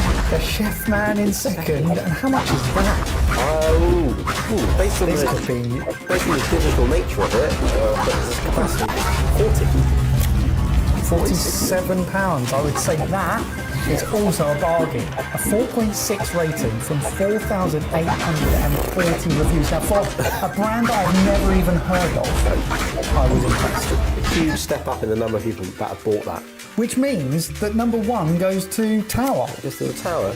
Maybe this is a value proposition. Maybe this is a value and just a why not kind of purchase. 30 quid. 37 pounds. There's 10 pounds difference. Saying that, all that takes is a bit more marketing. Yeah. If that pops up as your suggested purchase on Amazon, you might just click it and buy it. Yeah, true. 4.6 rating. Okay. From 33,124 reviews, taking top spot. Well, wow. Yeah, that just wipes the floor with all of them. Our list is very, very different. Well, I put Chef Man in second place, so I'm the most attuned to the normal person at home. You're the only one who got one right. Hey everyone, welcome back, and today we need to talk about something that should have every single American, yes, that's you, paying attention right now. So just imagine this. A city spends decades building itself into undisputed financial capital of the world. The biggest banks, the most powerful hedge funds, the most prestigious law firms, all calling one place home. Trillions of dollars flowing through its streets. And then almost overnight, attorneys in another state start getting 5 to 10 times their normal call volume. Not from individuals, from entire companies, all asking the same question. How fast can we get out? Now, what am I talking about? I'm talking about New York City. What's happening right now isn't just a news story. This is a warning signal that most powerful city in American finance might be entering a decline that it cannot reverse. And here's the part nobody is connecting yet. There's one number buried in all this that explains everything. When you hear it, you'll understand. You'll understand why people running New York are either in denial or genuinely just don't care. And we'll get into that. And by the end of this video, you're going to understand exactly what is driving this. Why is this exodus happening? Who's profiting from it? And why it matters to you, whether you live in New York or not. And trust me, this pattern doesn't stop at the Hudson River. So hit that subscribe button because this story goes deep. Let's get into it. Let's set the scene with what actually triggered this latest wave of panic. The morning after Zoran Mamdani won the New York City mayoral election in November 2025, a Florida business relocation attorney named Chad Cummings told reporters that something stunning. His phone was ringing off the hook. 5 to 10 times his normal call volume, all from New York companies, asking how to move operations to Florida. In a single day, he spoke with 9 companies targeting Palm Beach County, and 3 more looking at Port St. Lucille. And here's where it gets interesting. Reporters went through Florida's corporate filings and found that just within days of the election results, at least 27 New York companies had filed paperwork to expand operations in Florida. 9 more filed to relocate entirely. That's 36 companies making legal moves to exit New York in a matter of days. Not months, days. But this wasn't just some knee-jerk reaction from a handful of nervous small businesses. Apollo Global Management, one of the most powerful equity firms on the planet, with over $900 billion in assets, announced it was exploring a second headquarters in Florida or Texas. They made something very clear. Most of their future hiring would happen at the new location, not Manhattan. So who exactly did New York City like? And why did Wall Street treat it like a farm alarm fire? Zoran Mamdani is a self-described democratic socialist who took office in January 1st, 2026. During his campaign, he promised raising New York's top corporate taxes rate from 7.25 to 11.5%. He wanted to slap an additional 2% income tax from anyone earning over $1 million. And when the governor refused to back his tax hikes, Mamdani, he threatened a 9.5% increase in property taxes across the entire city. Now, here's the detail that should genuinely concern you. Mamdani is the first mayor in recent memory would choose not to appoint a deputy mayor for economic development. He just doesn't have one. Instead, he created a new position, a deputy mayor for economic justice. Think about that. A leader of the world's financial capital looked at his priorities and decided economic growth didn't need a seat at the table. And what nobody was paying attention to is what was already happening. Before Mamdani even took the oath of office, because this exodus didn't start with him. He kind of just poured gasoline onto that fire that had been burning for years. Let's talk about the companies that were already gone. Citadel and Griffith's Mass Hedge Fund moved its headquarters from New York to Miami. Elliott Management, one of the oldest and most successful hedge funds in the world, relocated to West Palm Beach. Alliance McBernstein shifted key operations and personnel out of the city. Wells Fargo moved its entire wealth investment and management division to West Palm Beach in early 2026, becoming the first major U.S. bank with the basis business in Florida. And yes, Goldman Sachs is building a major campus in Dallas. JP Morgan Chase, the largest bank in America, now employs more people in its Dallas office than in New York City. Read that again. JP Morgan Chase has more workers in Texas than the city where Wall Street literally exists. And that's not even the worst part. The partnership for New York City, which represents 300 major companies, including Google, JP Morgan, issued a blunt warning. CEO Steve Fulop went on a radio, said, just in the past week, several major firms in the partnership had started exploring options in Florida and Texas. He called them major New York City brands that had been headquartered here for 100 years. The fact is, they're already losing. Over 250 financial firms have expanded in Palm Beach area in recent years. Dallas major Eric Johnson predicted what he called an avalanche of financial firms between New York, saying Dallas has lowered its property tax rate 7 years in a row. Dallas doesn't demonize successful businesses, he said. And that brings us to the part that should genuinely terrify you. Because when you look at who's actually getting hurt, it's not the billionaires. They'll be fine. They have private jets, homes in 3 states. The people getting crushed are the ones who can't leave. Think about it. The employees worked at a financial firm in Midtown for 15 years. They bought an apartment building. The kids are in local schools. Their whole life is built around the assumption that the company's headquarters isn't going anywhere. And then the announcement comes. The firm is scaling up operations in Florida. Your roles will be based in Miami. Your position is being evaluated. Imagine that. You built your entire career in one city, and now you're being told the future of your company is just somewhere else. You can't uproot your family and follow the jobs, or you can stay and hope something else comes along. Now, multiply that by thousands, because when headquarters move, everything else follows. The restaurants that serve the lunch crowd, they lose their customers. The dry cleaners, the coffee shops, the location gyms, they don't feel it. Professional service firms that depended on those corporate contracts, they see the revenue drag. Real estate softens, property values stagnate. The people who own homes near those offices watch their biggest investment lose value. Why? Because of decisions they had zero control over. And here's what the media just won't tell you. The human damage is just the visible part. The hidden mechanism driving all this is the math. The math is absolutely devastating. So let's follow the money, because this is where the real story lives. This is the number I told you about at the beginning. So, under Mamdani's proposed tax plan, New York City's top combined corporate tax rate would rise to 22.48%. Let me put that in perspective for you. That would be nearly double the rate in New Jersey, which is literally right across the river. Steve Fulop spelled it out plainly. People don't have to move to Texas or Florida. They can just move a mile away. Yeah. Meanwhile, Texas charges 0 corporate income tax, 0 personal income tax, just a modest 0.75% franchise tax. Florida, same story, 0 personal tax. Now, a company moving from Manhattan to Miami doesn't save a little bit of money. It saves millions every single year. But it just gets worse. New York already ranks dead last among all 50 states in overall tax competitiveness, according to the Partnership for New York City's own analysis. It's last, and Mamdani wants to make it even more expensive to do business there.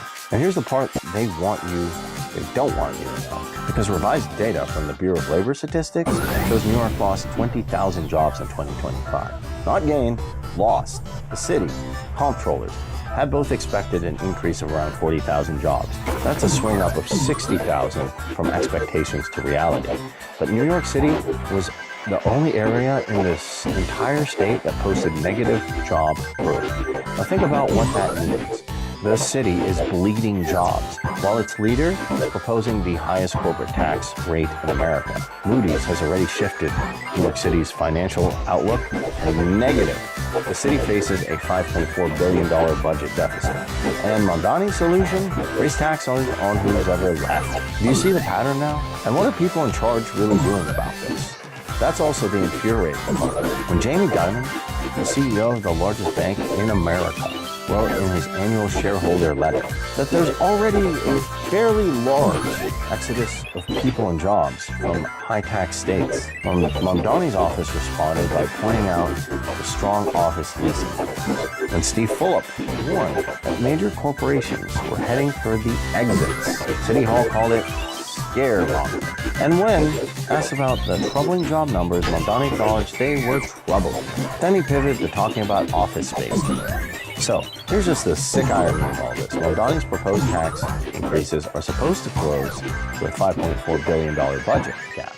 But as companies and high earners leave the tax base, it shrinks. Smaller tax base means either higher taxes on those who remain or deeper cuts to services. Higher taxes push more people out. It's just a death spiral. And anyone who's watched Illinois or Connecticut over the last decade can see exactly where it leads. New York has already lost $111 billion in adjusted gross income over the last decade. As high earners relocated, the city's share of the nation's millionaires have dropped from 7% to 4% between 2010 and 2022. And those millionaires aren't just rich people with nice apartments. They represent 1% of the city's population, but pay 40% of its income. 40% of its income taxes. Under Mamdani's proposals, that would jump to 60%. You're building your entire fiscal future on the backs of people who are actively trying to push away. But this just isn't about New York City. It's about you. What's happening in New York City is a template.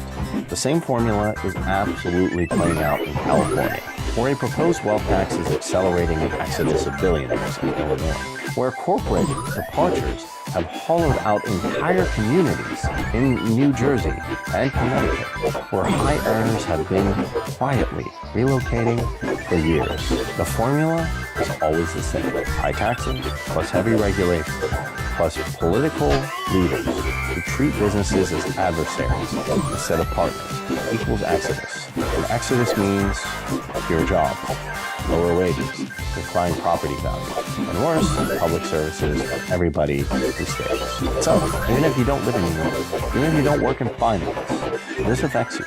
Because when the financial capital of the world starts bleeding companies and talent, the ripple effect hits the national economy. Capital concentrates in fewer cities, and opportunity narrows. And the people who can't afford to move get stuck holding the bill. All right, so we went over a lot of stuff. Let's bring this back home. We started with a Florida attorney whose phone would not stop ringing, 5 to 10 times his normal volume. 36 companies filing legal paperwork to leave New York in a matter of days. And that was before Mamdani even took office. So here's the bottom line. New York City isn't just losing companies, it's losing the trust that held the economy together. When a $900 billion asset manager starts planning its exit, when the CEO of the nation's largest bank warns of large-scale exodus, when the Partnership for New York City says 100-year-old brands are heading for the door, that's just not fear-mongering. That's a pattern with a predictable ending. And the people in charge aren't just failing to fix it, they are accelerating it. A 22.48% combined corporate tax rate, no deputy mayor for economic development, $5.4 billion deficit, and a mayor who thinks the answer is to raise taxes on the people who fund 40% of the city's revenue while already packing their bags. So this isn't about politics. is about math. The math doesn't care about ideology. So, I want to hear from you in the comments. Do you live in New York? Have you seen this firsthand? Or are you in another state watching the same patterns develop? Let's talk about it because these conversations, they matter. And guys, if you found this video valuable, smash that like button, subscribe to the channel for more deep dives into stories that actually affect your life. Hit that notification bell so you don't miss future content. Stay informed, stay engaged, and never stop asking questions. I'll see you in the next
I was always drawn to the idea of a tower. I've always been drawn to like surprise, delight, a little bit of quirk and colour. Getting up high, grabbing the views, grabbing the winter sun. Working with a small footprint design, I think it's really important to have a plan that works really hard in spaces with multi-uses. This house has kind of got the functionality of a much larger house. You've got the hair salon, the multi-use space, the guest. My name's Micah. I'm an architect in Wellington, New Zealand. I designed and built this place with my partner Ivan, who's a hairdresser.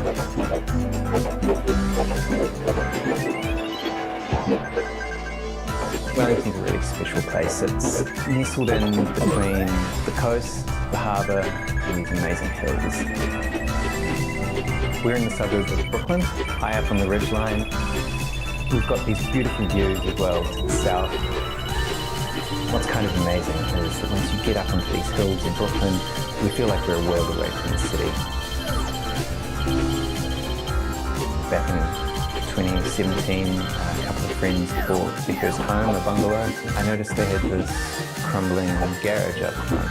I was kind of interested in this idea of converting a garage into a house, and you see Wellington is dotted around with these. Every second place has a mouldy garage. We've got 4 here, there's another one there. There are a couple on the other side of the road, and it was actually too small to get a modern car in, so it was really of no use to anyone.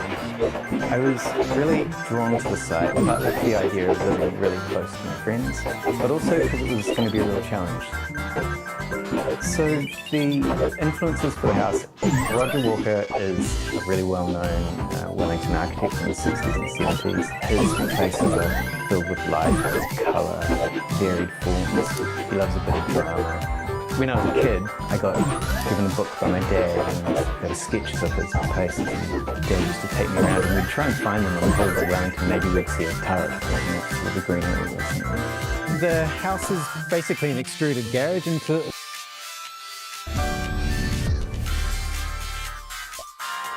Today, we're testing our money knowledge with some very special things. If your mom could buy anything in the world right now, what would she buy? A coffee mug or a book. Wow. So she doesn't have enough coffee mugs. I think she does. I think we have plenty. What if there was a new chore I could give you and pay you $10? Would you pick up dog poop in the yard? No.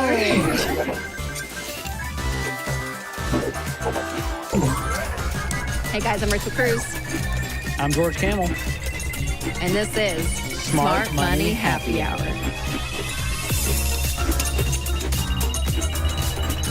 Well, this is the show where two friends who happen to be money experts talk about what you're talking about. Everything from pop culture, current events, and money. But first, Rachel, let's talk about what we're sipping on here. This is My Little Pony Became a Real Drink. It's called a lavender lemonade mocktail. Look at the glitter, George. I always ask for more glitter in my drinks. I said, that's exactly what I want stuck in my body for an unforeseeable amount of time. It will not escape. It's so my fun. Grandchildren. Okay, will know. but it brings like joy and youth. Joy and youth. It just looks like it shouldn't be edible. Oh but I know it's called edible glitter, but who's making it? I need answers. This is my conspiracy theory. We'll stick around till the end. We'll give you our rating and reveal the cost per glass at the end of the episode. All right, well, it's springtime, George. We love springtime. I love springtime. Our birthdays are in the spring. Yes, they the are. The iconic Miss Congeniality perfect date. Can you say the quote? Mine? Yes, my birthday is April 25th. Not too hot, not too cold. All you need is a light jacket. Wow. It's making me so happy. That felt very like pageant I know. quote. Well, it was. It was Miss Congeniality. It was a pageant. No, it makes sense. No, It's a pageant movie. Okay. Did you also know, more importantly, April's National Financial Literacy Month? Yes, you know, I do know this because we work in the world of personal finance. We live it, we breathe it. Yes, but it's a month that really is dedicated to the youth, if you will. That's right. And say what you will about California, they recently became the 26th state to require financial literacy in school. We love it. Yes, so there are a lot of states now mandating financial literacy because everyone says, always, if I had known this stuff in high school, my life would be different. And so setting up, the knowledge base early on in the world is so great. So that's why we love getting to middle schoolers and high schoolers and talking about this. So in honor of FinLit season, as we call it in the biz, we decided to bring a piece of our personal finance curriculum to you so you can put your money knowledge to the test. Yeah, so later on in the episode, we're actually going to do a quiz between George and myself in our personal finance curriculum and see if we could get it right.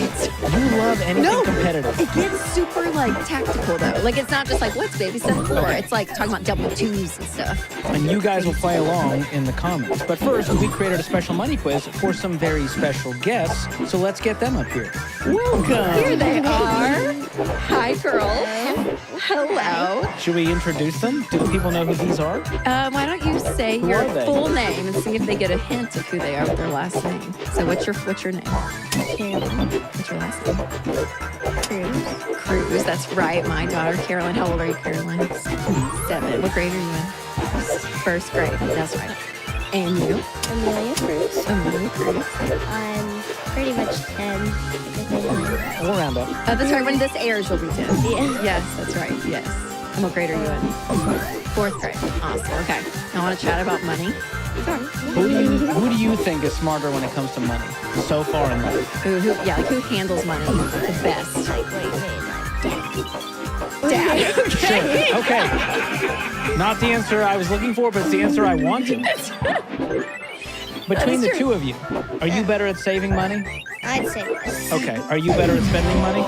They're both a gift. They're both a gift. They are gifts, yes. Okay. So we have some questions that we would like you to answer. We want to make Papa Dave proud. You know what I mean? Like, he's watching right now from wherever he is. He wants you to get the right answer. Oh, my goodness. Ready for this? Okay, we'll start with this one. Girls, what is a bank? A bank is where you keep your money. It's where you can keep your keep money. some of your money or borrow money and then repay it. That's right. Do you remember what that word is called? When you borrow money and repay it? Nope. No clue. It's because you don't do it. Debt. That's why. Remember debt? That's what I got. And Like do we... That thing. And do we use debt? No. When you swipe a debit card, where does that money come The bank or like your account. Bank. Yeah. Ding, ding, ding. And where does the money come from that's in the bank? No. Well, she's not wrong. She's not wrong. It could. But what's mommy doing right now? Working, so She's she working. earns money so she can pay it to you. Put it in the bank. Brilliant. There you go. Wait, do you have a bank account? Do Not you yet. have a bank account? Do you want one? If I need one. If I need one. One day. But right now, if you get birthday money, where does it go? In my room. Oh, like under a mattress and you have a special drawer? I have like a special little box that I have Where do you put the box? on the top of my shelf so Charles, my little brother, can't get it. Oh, that's smart. Yeah, Okay, he how does about that you? too. No, he steals our like coins and stuff. Remember? Yes. Very This is an ongoing pattern from this young man. Does he think he deserves this money that you worked hard for, that you were given? Wow. He needs to work for it and earn his What money. happens when he's tall enough to reach the shelf? Find that spot. Let's hope he doesn't grow too tall. Do y'all ever lose money? Not usually, unless I forget to like put it like somewhere. What's the most amount of money you've ever seen physically? Like $200. Nice. My dad. He pulled it out. He was like, hey, $200 right there. Were you impressed? It's like this show. It's called Mr. Beast Games. And like, oh yeah, that, yeah. How much money was that? I forget. It was $5 million. Yeah, that's probably 5,100. I think if you spread out the zeros. Okay. That's amazing. I love it. That was a lot of money. Girls, why is it important to give? So like Good. So people who don't have money, it's nice to give to those who are less fortunate. Help people out. And like people who like need it the most. And like kind of like donating toys or something that you don't use anymore for other kids who don't have that much.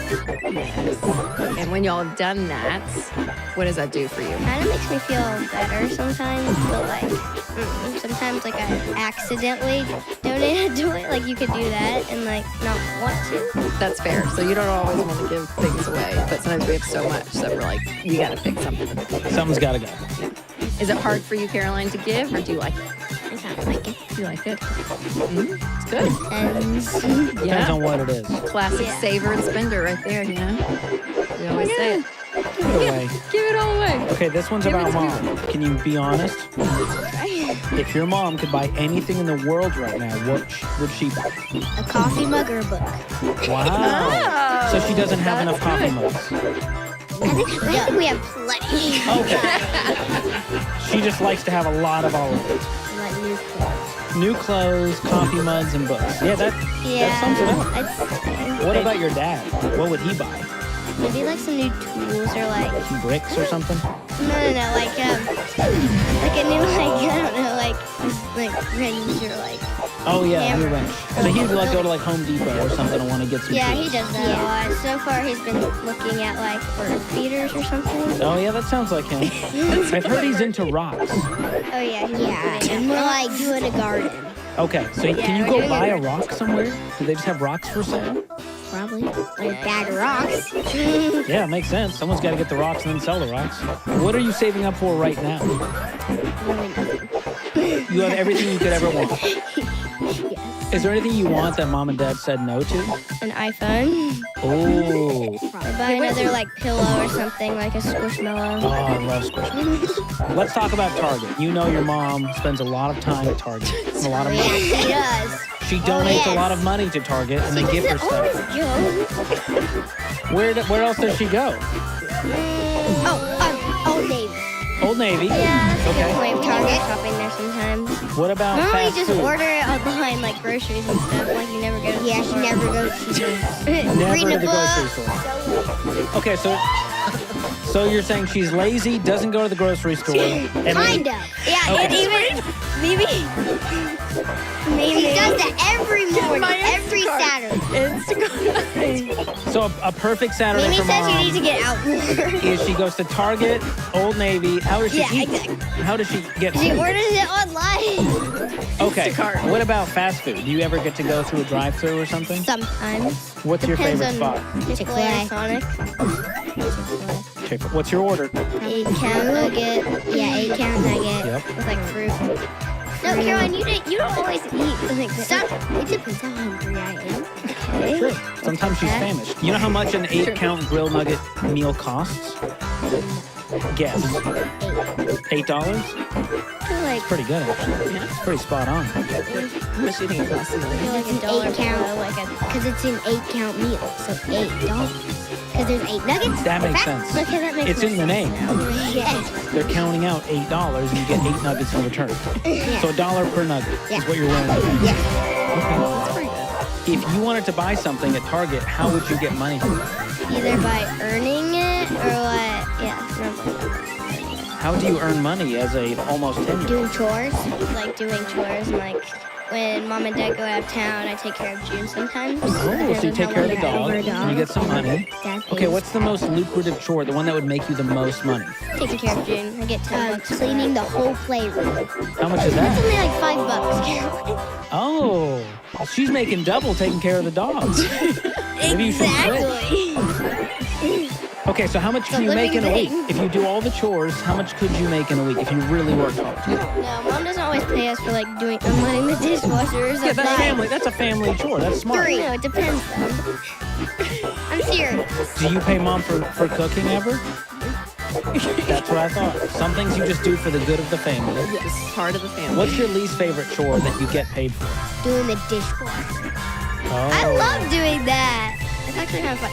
I don't always like cleaning the playroom because it depends on like how messy it is. I don't mind cleaning my room because I know where stuff goes. But like, our stuff always gets like mixed up, and like I'm like, does this go? Yeah, you do. Like, oh, I never really had that. What if there was a new chore I could give you and pay you $10? Is there something you enjoy doing that you aren't getting paid for? $10? For $10. Would you pick up dog poop in the yard? No.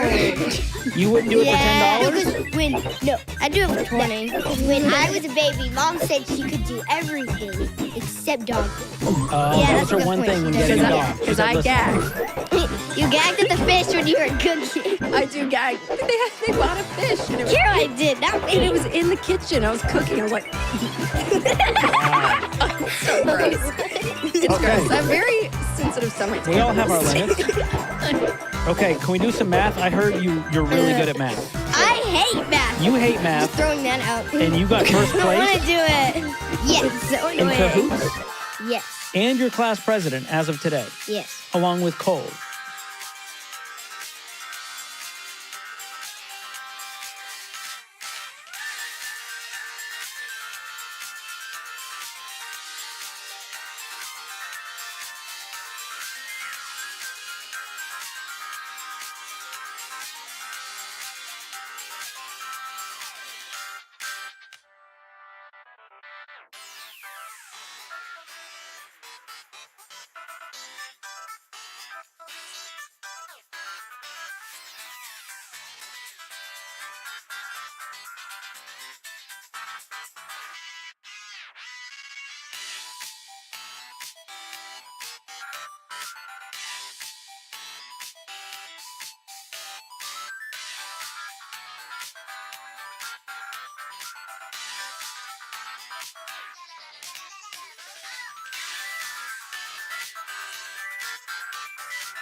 Yes. What did he do to deserve it? I have no clue. He's just the funniest in the class.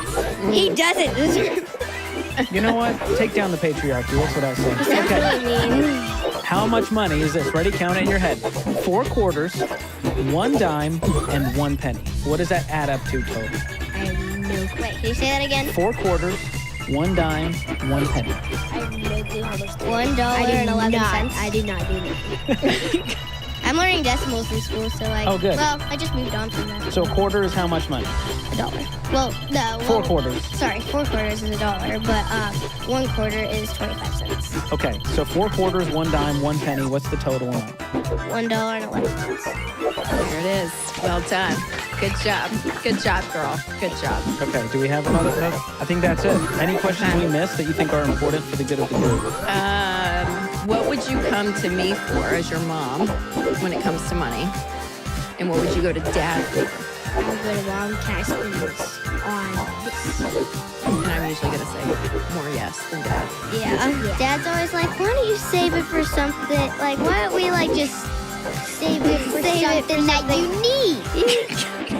So what you're saying is the things that you want are just wants. You don't really need it. It would be fun to have.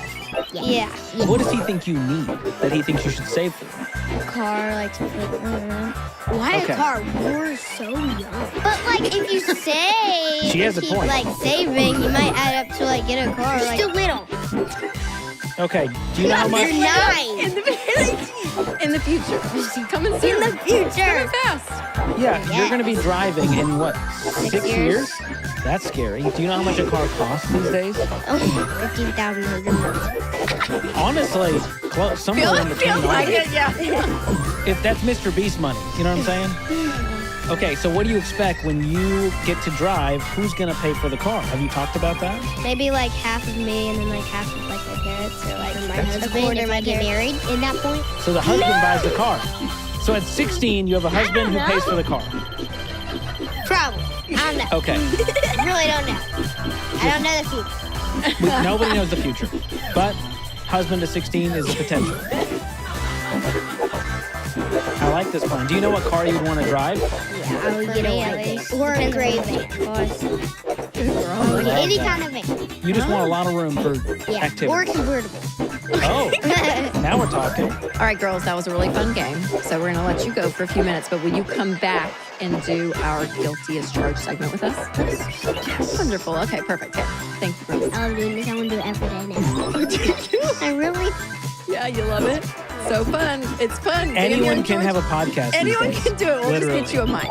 It's great. You're going to do great. So we were just talking about some of our favorite products that we purchased with Amelia and Caroline, and we've got to talk about another favorite product, which is anything from Cozy Earth.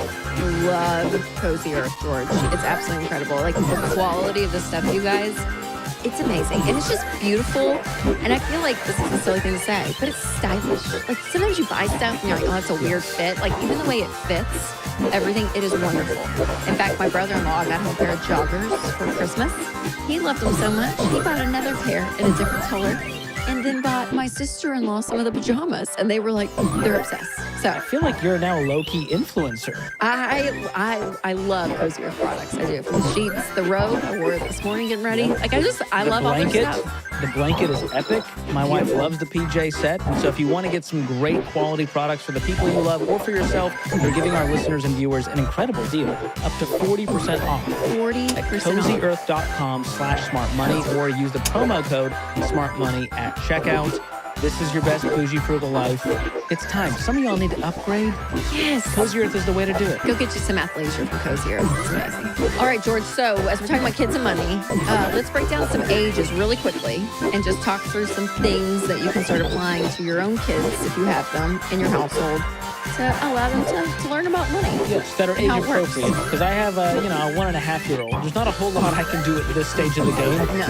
But as they get older, you'll see it really starts to pick up steam. interesting. So let's start right, I think like 3 to 6. Is that a good starting range? Yeah, I think that's great. Yeah, and this is where they can kind of start doing some small chores. They can start picking up after themselves a little bit, right, with your help. But to show this like progress, I think is what's important. So a little bit like, of responsibility. Yeah, and just like, oh, there's toys on the ground, but if I pick them up, it is clean. You're starting to see this like causation of life when you do work, what happens. And then also when they're this young, pay them, on a couple of chores too, so they can actually learn and associate that money comes from work. Yes, and a little chore chart goes a long way. We have Financial Peace Junior that can help with this, but it's fun to say, hey, if you help carry in the groceries, you set the table, you put the laundry in the basket, you get $1. Yeah, it's great. Yeah, and I would pay them right away at this age, and also, no percentages. You don't have to be like, oh, you have to use this specific amount of money for this or that percentage-wise. Just like let them just save up some money, have some fun, and let them have some instant gratification. Again, there's like 3, 4, 5 here. It doesn't need to be complicated. Yes. So just encourage them with some positive reinforcement. All right, 7 through 11. Here's some chore ideas. Feed the pets, vacuum, bring the mail in, fold and deliver laundry, pack their own lunches, and load and unload the dishwasher. Yeah, we heard Amelia talking about how she loves unloading the dishwasher. I know, dishwasher is one. I'm like, girls. Caroline, on the other hand, not so much. Not a fan. Not a fan of the dishwasher. And then there is where you can kind of pay them weekly. So this is the age that my kids are in. And I'll just say, it is hard. It's hard to keep up with everything. And I've just noticed for me on my phone app, I will put, like, if they've done something and I don't have the cash, I'll just, like, I'll put a note, yes. And then it's like, okay, now you've done a couple of chores together, here's some money that I can pay you. And this is where you can start to introduce the idea of commission. Yes. You do this, you get paid. And you work, you get paid. And this is an age I would split up the money into giving, saving, and spending, because you want them to do all 3. Understand, this is the only 3 things you can do with money, and it's good to do all 3. All right, ages 12 through 18. So at this point, they can do things like babysit younger siblings, mow the lawn, wash or detail cars, work at Chick-fil-A or Target, referee sports games. So there's some things they can be doing. Once they kind of get in the mid-range of that, like 15, 16, you can get their own checking account, like a student checking account under yours.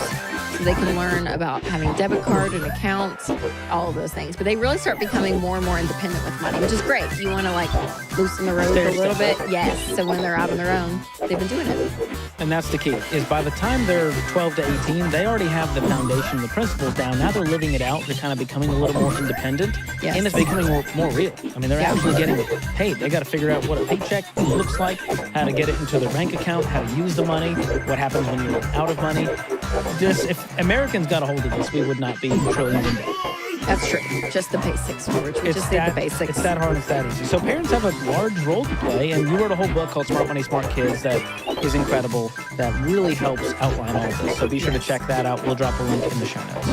So being a Ramsey personality, one thing that I love being a part of is our high school curriculum. So we have Foundations of Personal Finance. And you guys, this has been taught in 45% of the high schools across America, which is crazy. It's like 7 million students. And so it's just incredible. And we love the teachers that teach this. We so appreciate a lot of absolute states. Heroes. Yeah, are mandating financial literacy, kind of what we were talking about. So we do love seeing even legislation from a higher level come into play to really be like, hey, we need to teach our teenagers how this stuff works. And George, we know the teachers in schools, they work so hard. And so our Department of Ramsey Solutions, Foundations and Personal Finance, our curriculum department, is actually giving away some vacations. A little teacher appreciation giveaway. For some teachers out there, yeah. So one teacher could win a $5,000 trip, a vacation. And then 2 teachers are going to win $3,000 vacations each. Yeah, so you can enter to win April 1st through the 30th, 2025. Teachers of any subject, pre-K through 12th grade, and homeschool teachers are eligible. So if you're a teacher, you have a teacher in your life that you love, send them to this website, ramseysolutions.com/teacher. No purchase necessary. All right, our team has pulled some questions that came out of our personal finance course, and we're going to see who can answer them the fastest. It's going to be super fun, George. So play along at home. If you're listening and watching, drop your score in the comments. If you get them all right, I think you might beat us. Unbelievable. This might be hard. Now, before we get to that, one thing that is so important to talk about is your internet safety. Because you don't realize how often you put your information out there, and companies like Delete Me, which is a wonderful subscription, they go in, you guys, and they remove your information because companies will take your information and then sell them to other companies. And we don't like that because that means you're going to have a lot of spam, a lot of scammers, all the things. Yeah, so if you want to protect yourself, get Delete Me in place. They do this all year long in the background, and they'll send you these reports every other month showing you what they did, what they found, what they removed, and how much time they've saved you. I'm up to 77 hours, and they have removed me from 240 data broker sites and reviewed over 20,000. Yeah, I mean, it's on time. Seriously. Delete Me does. Delete Me does, because that's what they do for you. So we love Delete Me, so make sure to check it out. Join DeleteMe.com/smartmoney. We'll give you 20% off any of their annual plans, and it is worth every penny. Get this done today. All right, George, so Kelly has, she's out. She's sick this episode. So Get well. Alex, our wonderful producer here at Ramsey, has stepped in, and I think you're actually going to kind of moderate the quiz for us, Alex. Is that correct? Wow, big job. Yes. You feel the pressure? Feel the pressure. Rachel's very competitive, so It is multiple choice, right? keep it above the Okay, best. we got multiple choice. Oh, okay. Multiple Here we choice go. questions All right. here. Okay. So let's start off with an easy one. Number one, what is an example of an appreciating asset? A home. B, a new car. A. You can't, but they have to hear all the answers. They're playing along at home, Rachel. Okay. This is speed round. I think you could say it. I think if you hear the answer. What were the other ones, just so Alex can feel heard? Thank you, George. New car purchased within the past 6 months. A piece of farming equipment. A computer used for business purposes. Okay, it was a home. Yeah. A home is the only appreciating asset. All right, y'all ready for number two? Here we go. The average college student in America graduates with blank in student loan debt. $35,000. Just say you She's cheated. right. Just say you cheated on the test. It was deep. I know The other I know it. I just were- did a college section and a talk. For everyone at home wondering why Rachel's winning the game, this is just who she is. George, you need to pick it up. I'm not You gonna. need to All right. fill in the blanks. Kicking your. I didn't know we were playing like that. You know, we're playing All dirty. right. Okay. Here we go. 3 components of compound growth are money, time, and Rate of return. Dang. it was rate of return, That was guys. I rest my It was rate case. of That was return. good. That was good. All right, number 4. Blank is an official ban on trade with a country. A, tariff. B, rationing. C, a quota. Or D, an embargo. Embargo. I'm going to give that one to George. Oh. Slightly ahead. I think we're neck and neck. 2 and 2, maybe? All right. All right. Okay, number 5. Federal Deposit Insurance Corporation, FDIC, and National Credit Union Administration, NCUA, keep your money in the bank insured up to blank. $125,000. $250,000. Final answer. It was $250,000. Got me. Oh, $500,000 if it's a joint account. that Bonus answer. It's No good to know. A lot of extra joint. credit on We this tell people to join bank Okay, accounts. it's What fair. they don't know, they're protected up to $500,000. That's good. That's good info. good America to to know. The Per world. account category. Okay. All right. All right, number 6. What is the main IRS form that most Americans use to file their taxes? W-2. 1099. You're just going to keep saying numbers? All right, W-2. is it A, Form 1099, B, Schedule C, C, Form I-9, D, Form 1040? 1040. That's the one. That's the one you actually use to file. Yeah, it's a 1040. So the Oh my God, W-2, it's the a 1040. 1099, those are income, but that's not the actual return. All right, 2 more. Number 7. Stupid. What does the Form W-4 estimate? Withholdings. A, how many tax returns you need to submit. B, how much money you'll spend in that fiscal year. C, how much tax you'll owe based on your personal situation. Or D, how much income you should be making.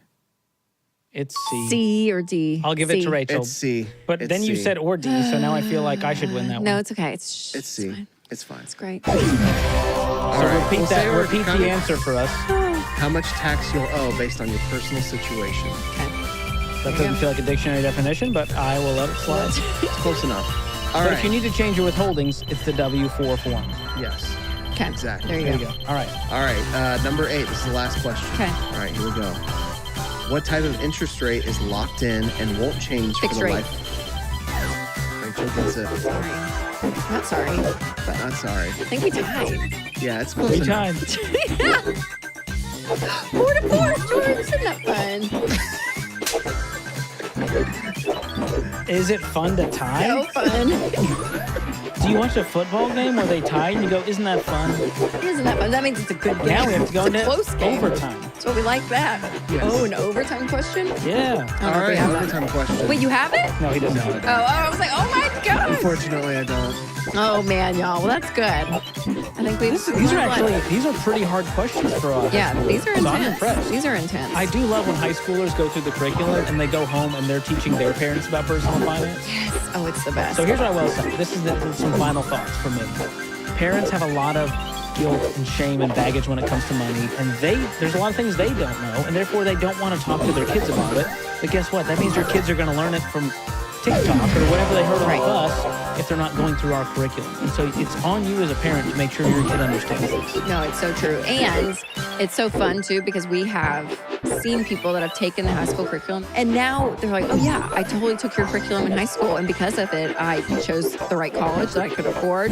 I stayed away from credit cards. Like, they do it all. Saved up cash for early. a car? Yes, so it is proof that your kids are listening, and they're watching you. And so, yes, you have such an impact that you can make, because we've seen that. So we love it. It's important. The earlier you get it, the better. The I don't better want off you'll anyone be. out there to go, man, I wish I had this. Well, listen, the best time to plant a tree was 20 years ago. The next best time is today.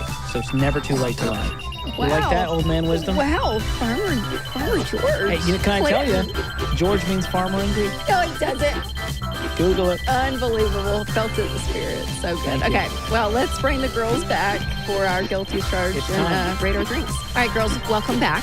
Now, before we spill the tea on guilty as charged, let's rate our drinks. It's a lavender lemonade mocktail. It has Glitter. It does have glitter. I'm drinking glitter right now. Yeah, unfortunately, I thought the same thing. I'm glad someone's with me on this. I don't care if it's edible. I don't think we should be drinking it. What would you give the drink? I'm gonna give it a 6. Wow, really, George? I want it to be more sour and almost more sweet. It almost isn't enough, but I like it. 8. We got an 8. All right. 7.5. All right. I'm the highest. I'm a 9. I thought it was delicious. It was good. Yeah. Okay, here's the last part. Guess how much the drink costs. Just making one of these, how much does it cost when you split it all out? 5 what? Dollars?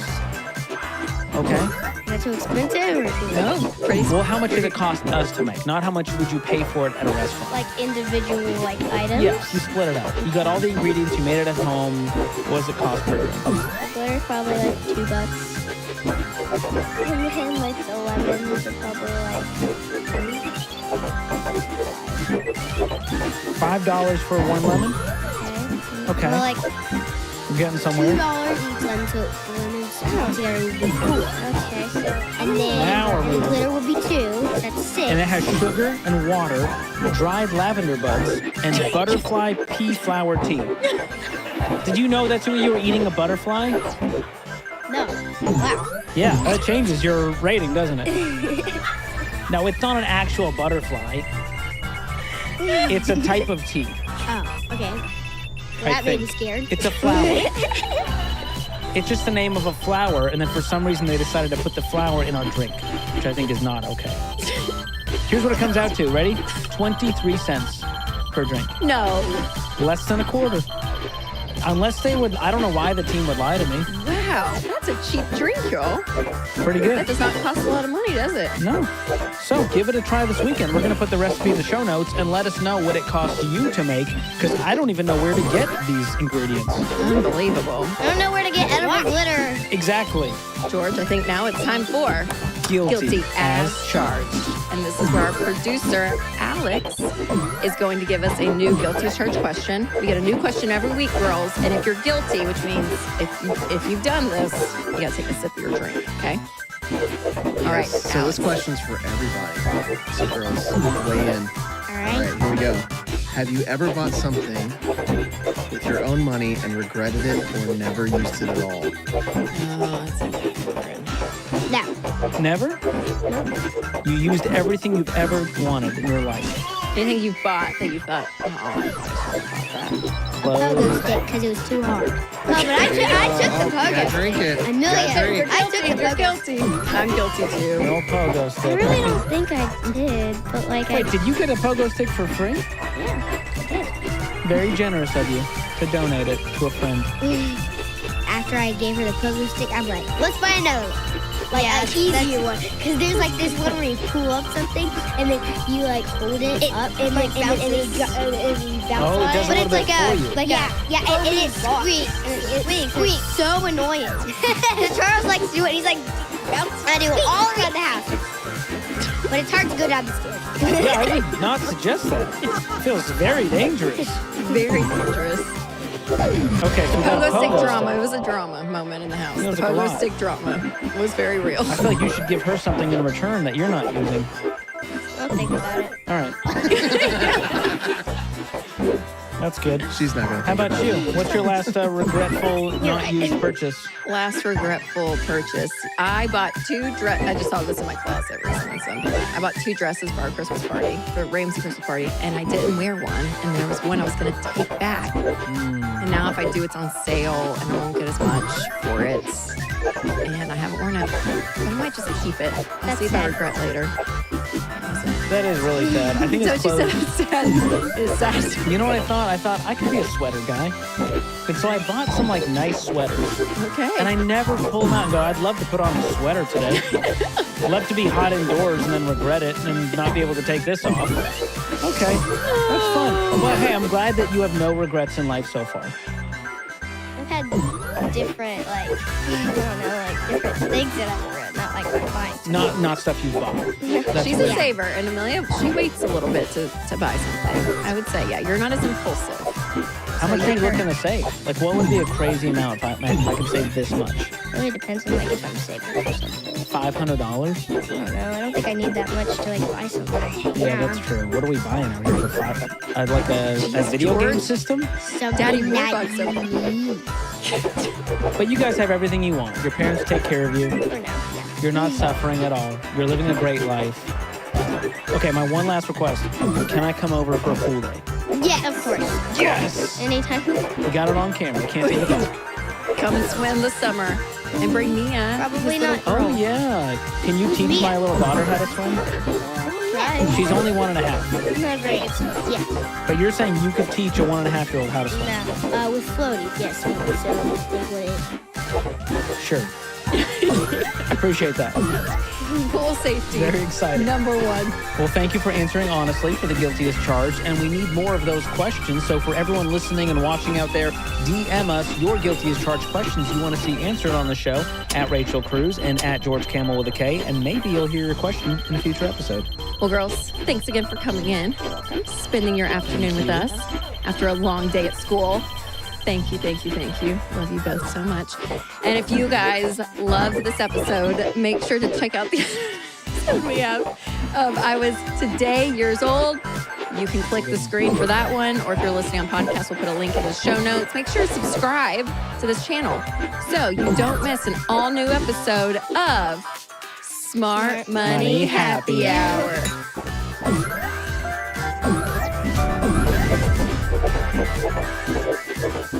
Hey guys, I'm Rachel Cruz. I'm George Camel. And this is Smart Money Happy Hour. No food today. A lot of cocoa powder on this one. You know what? They say milk does the body good. We'll see. I'll let you know. Well, this is a show where 2 friends who happen to be money experts talk about what you're talking about. So everything from pop culture, current events, and more. And today we are really showing our age. Per usual, your millennial mom and dad coming in hot, guys. About 6 years late to an internet trend, but better late than never. So we are doing the Today Years Old trend, which means we were today years old when we found out X, Y, and Z. So we're going to talk about that, things in life, your money, all of it today. While we sip on a Espresso martini mocktail. mocktail. Don't get it twisted. This is just Nesquik for adults, guys. You know what? It's delicious. I wouldn't give kids espresso. I think that's a very bold move, so that is why I mean, espresso. I didn't mean that. You hate me for that, so I just did it. I do, and thank you for bringing it back. Just kind of poke you a little bit. But be honest, you have not said espresso since. I didn't say it before it. I did. What'd you say? Espresso. Espresso. I said it right. I've said it right. We'll continue. You've never been wrong. Well, hey, if you want to know what our rating is of this drink and the cost per glass, stick around till the end of the episode. And as always, the recipe is in the description and show notes. Yeah. Okay, let's just start with the obvious, George. Again, we're today years old. That trend, it's been all over social media and like funny things like. And actually helpful things that I'm like, I didn't know this. Genuinely. I know you guys think we just know everything, but Rachel learned about blinker fluid recently. So I think that's, you're never too old to learn. Never too old, yeah. We may know more than the average person about, boring stuff like interest rates and insurance policies, but we've got our blind spots too. You once mispronounced AI as app. I did. And so, we've all got room to grow. We all have to be I'm learning about, raising a child, a human child. That's right. And not a furry child. So girl dad life, that's a whole new thing for me. All new. Lots to learn, George. So yeah, so we're going to have some fun today, and we're going to share things about money and life that, again, we wish we had known earlier. So we're going to pay it forward to all of you. And I think it's going to be helpful. I think this is like a good class. This episode is going to teach us. I've never seen you so optimistic about an episode. Like, this is going to be good. I just feel it. I feel it in my bones. Okay, so let's start off with a little history lesson, if you will. Back in 2018, before Twitter was X, formerly was Twitter, the I was today years old trend really took off. I know, and that's when people, again, some of them were like no-brainer facts. Some of them was like, wait, what? So just some examples. Calling someone a dime means you're calling them a 10. I've never called someone a dime. It feels somehow not okay. I don't even know the context for like, yo, you're a dime. Okay, how about this? The FedEx logo has an arrow on it. That one shocked me to my core. Did you know that? Yep. Crazy. The Fruit of the Loom logo does not have a cornucopia. Okay, that's a whole conspiracy. Well, that's the conspiracy of the Mandela theory of what we believe. Yes, the effect that we believe something. So the Monopoly guy does not have a. It's Mr. Peanut. What did you call it? A monocle. What were you going to call it? I'm sad that I missed out on what you were going to call it. An eyeglass thing. You were going with eyeglass thing? 100. That was final answer. Yeah, like an eyeglass thing. You had the motion down. I was today years old when I learned what a monocle. Monocle. You ready for this? Yeah. A pickle is a pickled cucumber. What about a raisin? Is it dried up? It's a grape that's lost all its hopes and dreams. Sure. That's all it is. It is. Do people not know that raisins are... I don't know. Pickles, I would assume people know what a cucumber is. People don't know that cucumbers and pickles are the same thing. Just one is brown. I don't think some people know what raisins and grapes are the same thing, George. I'm learning, Rachel. How about the division symbol is a blank fraction with dots replacing numbers? Okay, that one actually is very impressive. Cool. That's pretty I gotta hand it to you. We gotta really shocked me hand it with to that. Matt. This one will get you, Rachel. Yeah. The Taylor Swift lyric is not "got along with Starbucks lovers." No, it's not. Although it would have been a great product placement for Starbucks. Yeah, that was funny. Okay, iPhones. I did learn this recently. You can text the word pew pew to. Text me that. I am. I've never because seen this is so fun. Let me unblock him. I'm kidding. Tell me when you're ready. All right, go. Oh my gosh. Is that not great, Greg? I love that, like, we could be curing cancer. And Apple's like, add lasers when people say pew pew. And the guys in the marketing are like, yes. Okay, yes. Are you ready for this one? Let's do I was today years old when I learned about money. Let's go first with ketchup contributions. So not ketchup the condom, just so y'all understand. People get confused when we say contributions. Ketchup. Oh, funny. Yeah, no, ketchup contributions. Catch up. Yeah, Yeah, people ages 50 or above are able to make catch-up contributions to their 401k every year. And so usually there's a limit for us younger folks. Whippersnappers, Yeah. they call us. Yeah. But as you near retirement age, you can actually boost that, and it was up to $7,500 in 2023. 401k. And same as with IRA, it's a lower amount. You can contribute extra, but still a great bonus for those that are 50 and going, I have not saved enough for retirement. Yeah, absolutely. The next is the 401k name origin. Oh, I love this one. So, you ever drop this at a dinner party for fun? Just to lose friends? Just to lose friends And hurt everyone you love? So it's just named after the section of law where it comes from. The 401k. Subsection K. Subsection K. And all it says is employers can have a retirement fund, basically. It's that simple. Oh my gosh. When people say be there or be square, it's not only because they're losers, it's because if someone's not there, they're not around. They are square if they're not around. Wow. Again, this is why this person has no friends. That's a good one. If you say that, I will not be there because I will not attend your event. Did you know this? The drawer in the bottom of your stove is to keep dishes warm. So when they come out of the oven, it's not just pots and pans. I want to know what kind of psychopath is keeping their dishes with food in them. Keeps them warm. It's like a warming drawer. This one will blow your ever-loving mind. If something is made of genuine leather, it's not saying it's real leather. Genuine is the actual name of the lowest quality leather. So that's why you see genuine leather on really crappy products. Like, how do they afford How can they do that? It's because it's terribly made. Oh, man. Are you ready for this? The DS and Nintendo DS stands for dual screen. Wow, that one didn't change my life. I was really hoping for something big. I don't know why. I was hoping for more. The music icons Snoop Dogg and Brandy are first cousins. No! Shut the front door. Wow. All right. Any random facts, life lessons you've learned? Yeah, I have one. And I actually reposted on Instagram. It blew my mind. If you had to guess, and if you saw my Instagram, then I don't follow you. I'll have to follow you again. I love my number. Call me again. I'm just kidding. You had to guess, and anyone's true. If you know the answer, don't play. Like, it's more fun if you don't know it. What year did Picasso die? Oh. Just throw it out there. I mean, like, just. I'm going to take a wild guess. 1972. You ruined my game. I just told you. What was the game? You know the answer. Don't say it. I was guessing. No, you weren't. You. Just because I'm smart. All right. Play again. Okay, so if you know it, don't say it. We don't know. I don't know that was okay, right. anyways, I learned that Picasso died in 1973. I was thought wrong. he was in like the 1500s. Really? Yeah, I thought he was part of the Renaissance movement. Oh, I really? thought he was with Da Vinci.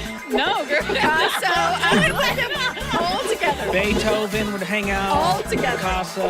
Did anyone else realize that he died in the 70s? To be fair, I thought he was older. I thought it was. Thank you, like the 1500s. I was going like 1900s, but still.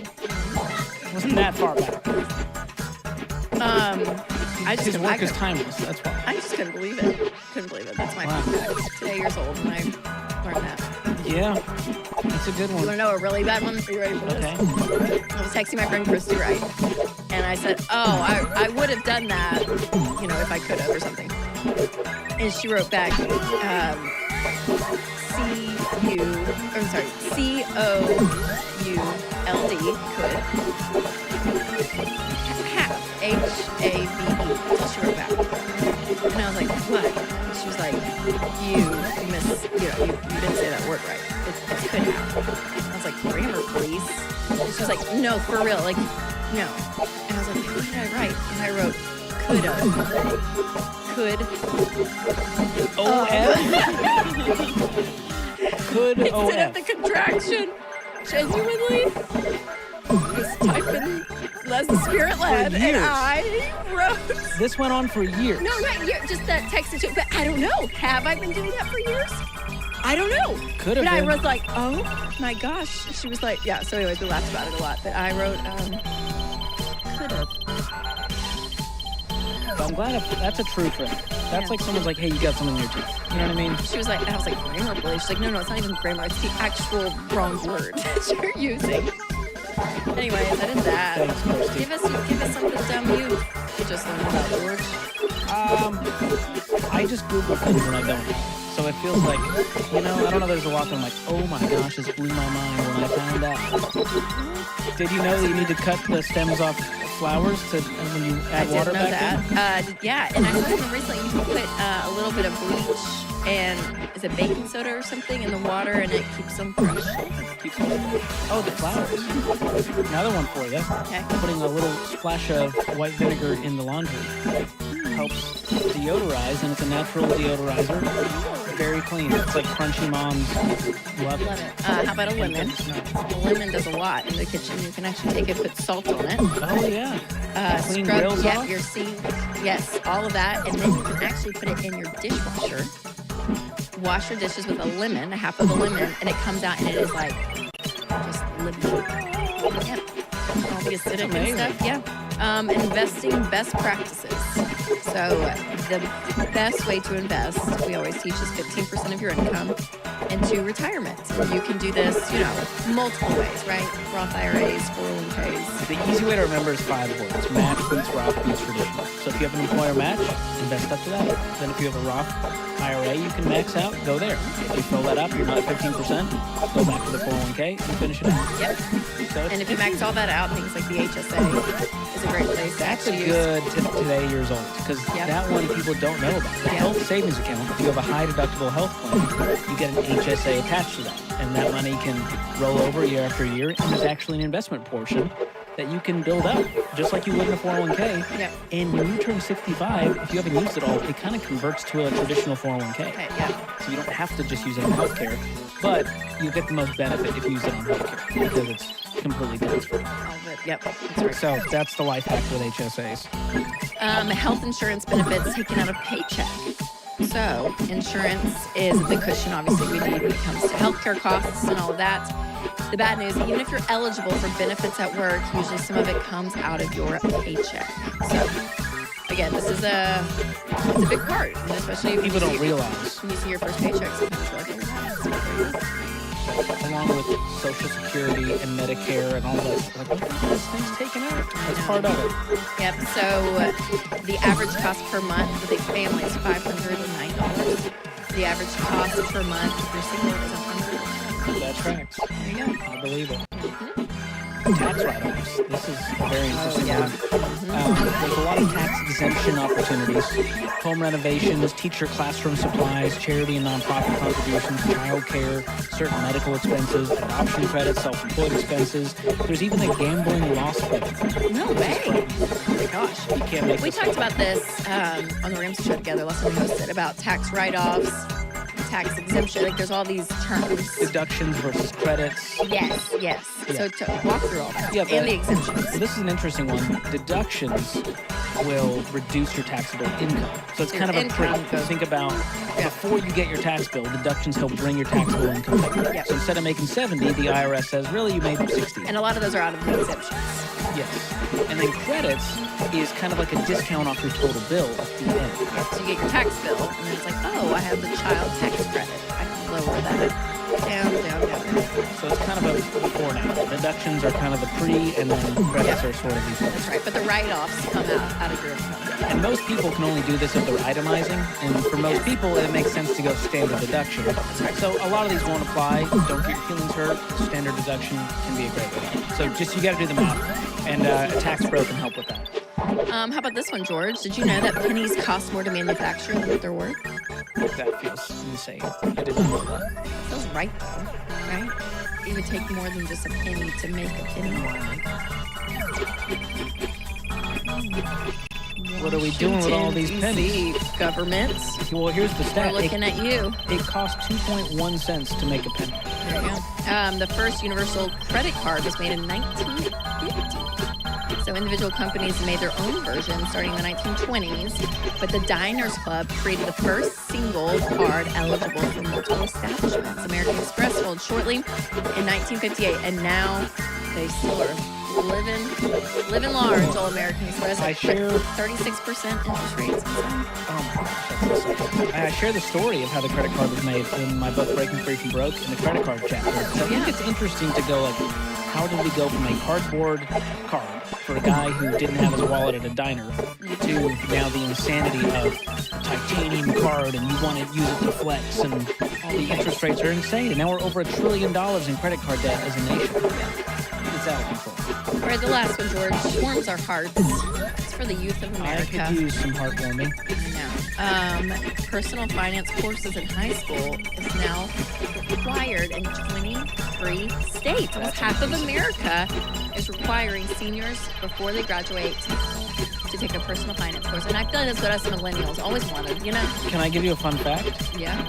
Our writer, Savannah, who helped write this episode, took a 2009 version of the Ramsey personal finance curriculum called Foundations in Personal Finance. She was a high school sophomore, and it taught her how to budget, and it helped her buy her first home at 24 on a teacher's salary.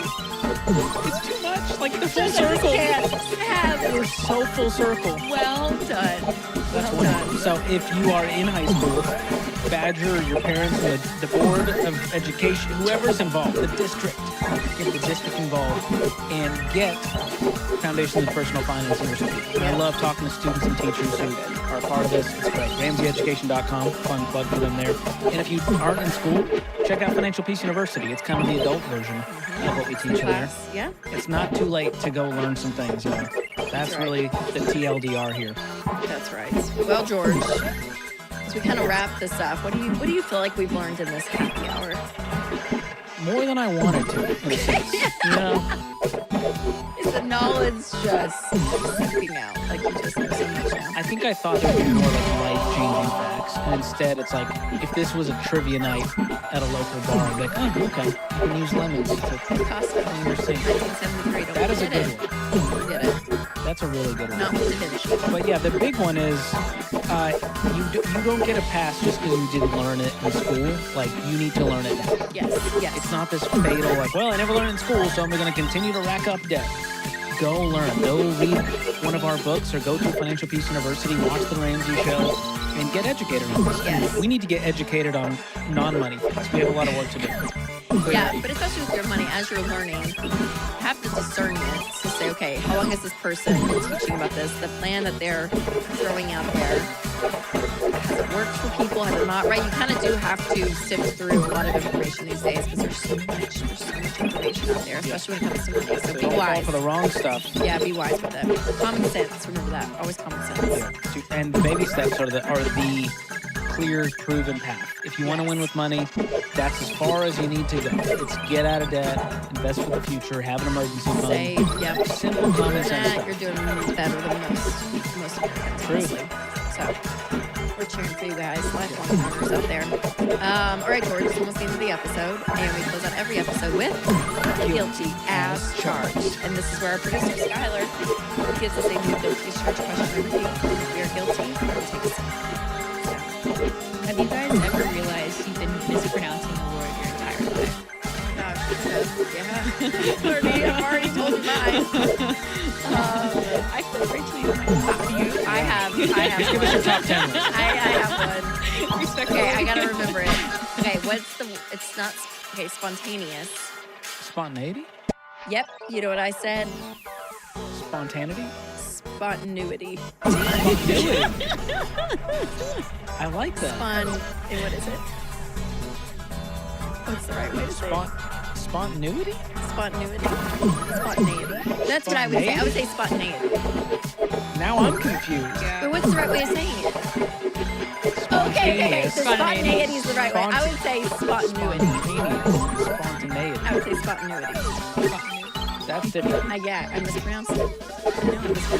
Wow. I have one that I was really embarrassed by. As you know, sometimes I get, kind of crack hands. I put some hand salve.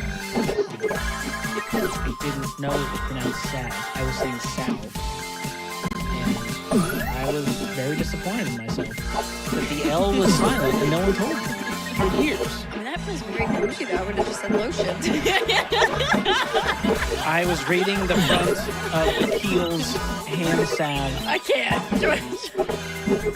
Go and you need a little spontaneity in your life. Spontaneity in your life. Spontaneity. Spontaneity. Yeah, I mean, I'm just being honest. I didn't know salve is salve. And why is the L silent? Like, why even put the L there? Yeah. Silly. Other than that, were you ever in spelling bee? No. I was in DECA debate club though. Wow. Probably, honestly, a more useful skill with the advent of spell check.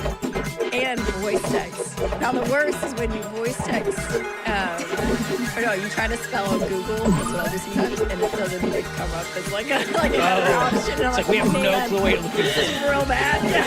Oh no. Then I voice text. Spontaneity, you know. And it knows, hopefully. Well, I was in the spelling bee 3rd grade. I'll never forget it. Our team screwed up on the word mozzarella. We did not know it had 2 Z's. And we lost the spelling bee, and it haunts me. It haunts me to this day. So not a mispronunciation, but a misspelling that cost me. Spelling is probably cost me a scholarship in college. I don't know. You don't know how that affected my life. Yeah, the insecurity that just plagued you. I don't know. I could have been like spelling bee champ at this point, but instead I gave up on spelling bees forever. Yeah, those kids are. How about you, Skylar? I feel like you never mispronounce a word. Miss Perfection over here. Oh, I do a lot. I'm also not a great speller, but mischievous. Oh, mischievous is what you were saying instead of mischievous? I was saying mischievous. Wow, that's a good one. Thank you for your honesty. Like Rachel May have learned something. Is that a Southern thing? You're like, you're so mischievous. Yeah. I think that probably is. All right. Wow. Here we go. Okay. All right, George, you good finished your 6 drink. minutes on that. You're a lot closer. Yeah, I liked it. For a mocktail, it was An great. espresso martini mocktail. I'm going 8 out of 10. 8 out of 10? Yeah. Let me take another sip Give it a before solid B. It is pretty sweet. But the coffee part's good. Yeah. I'm gonna give it I'll give it a 6 out of 10. It tastes like Nesquik, but you added coffee. And so, like, it's good in a sense that if I was a child, I'd be like, ooh, me want honey. But as an adult, I feel like I just want something a little more complex and a little less chocolate milk. Yeah. But yeah, it's fair. It's very good. It's fair. It's good, but I would not order this. I try to also avoid, it's heavier on the dairy. Yeah. But if you don't like drinks, you'll enjoy this as a mocktail if you were ever 7 and like chocolate.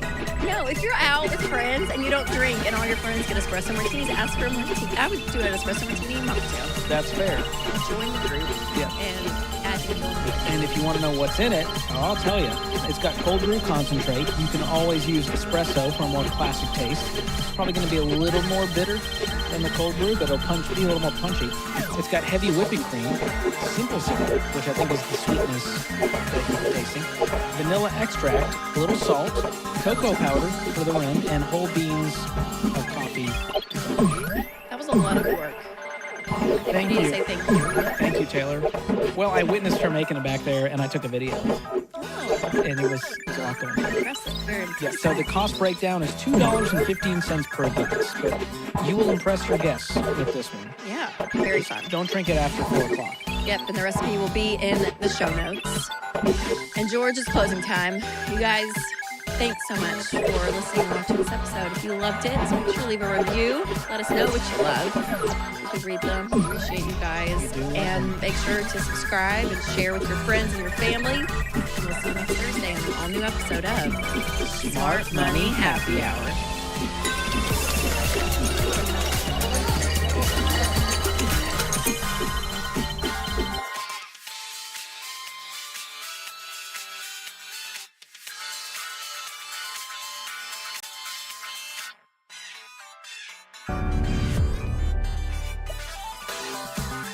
Right now, the average new car payment in America is a whopping $748 a month. So today I'm here at one of the largest gas stations in the world to ask people what are they driving, how much it's costing them, and to pick up some beaver nugs. If you know, you know. So before we make it awkward, shout out to Delete Me for sponsoring this channel.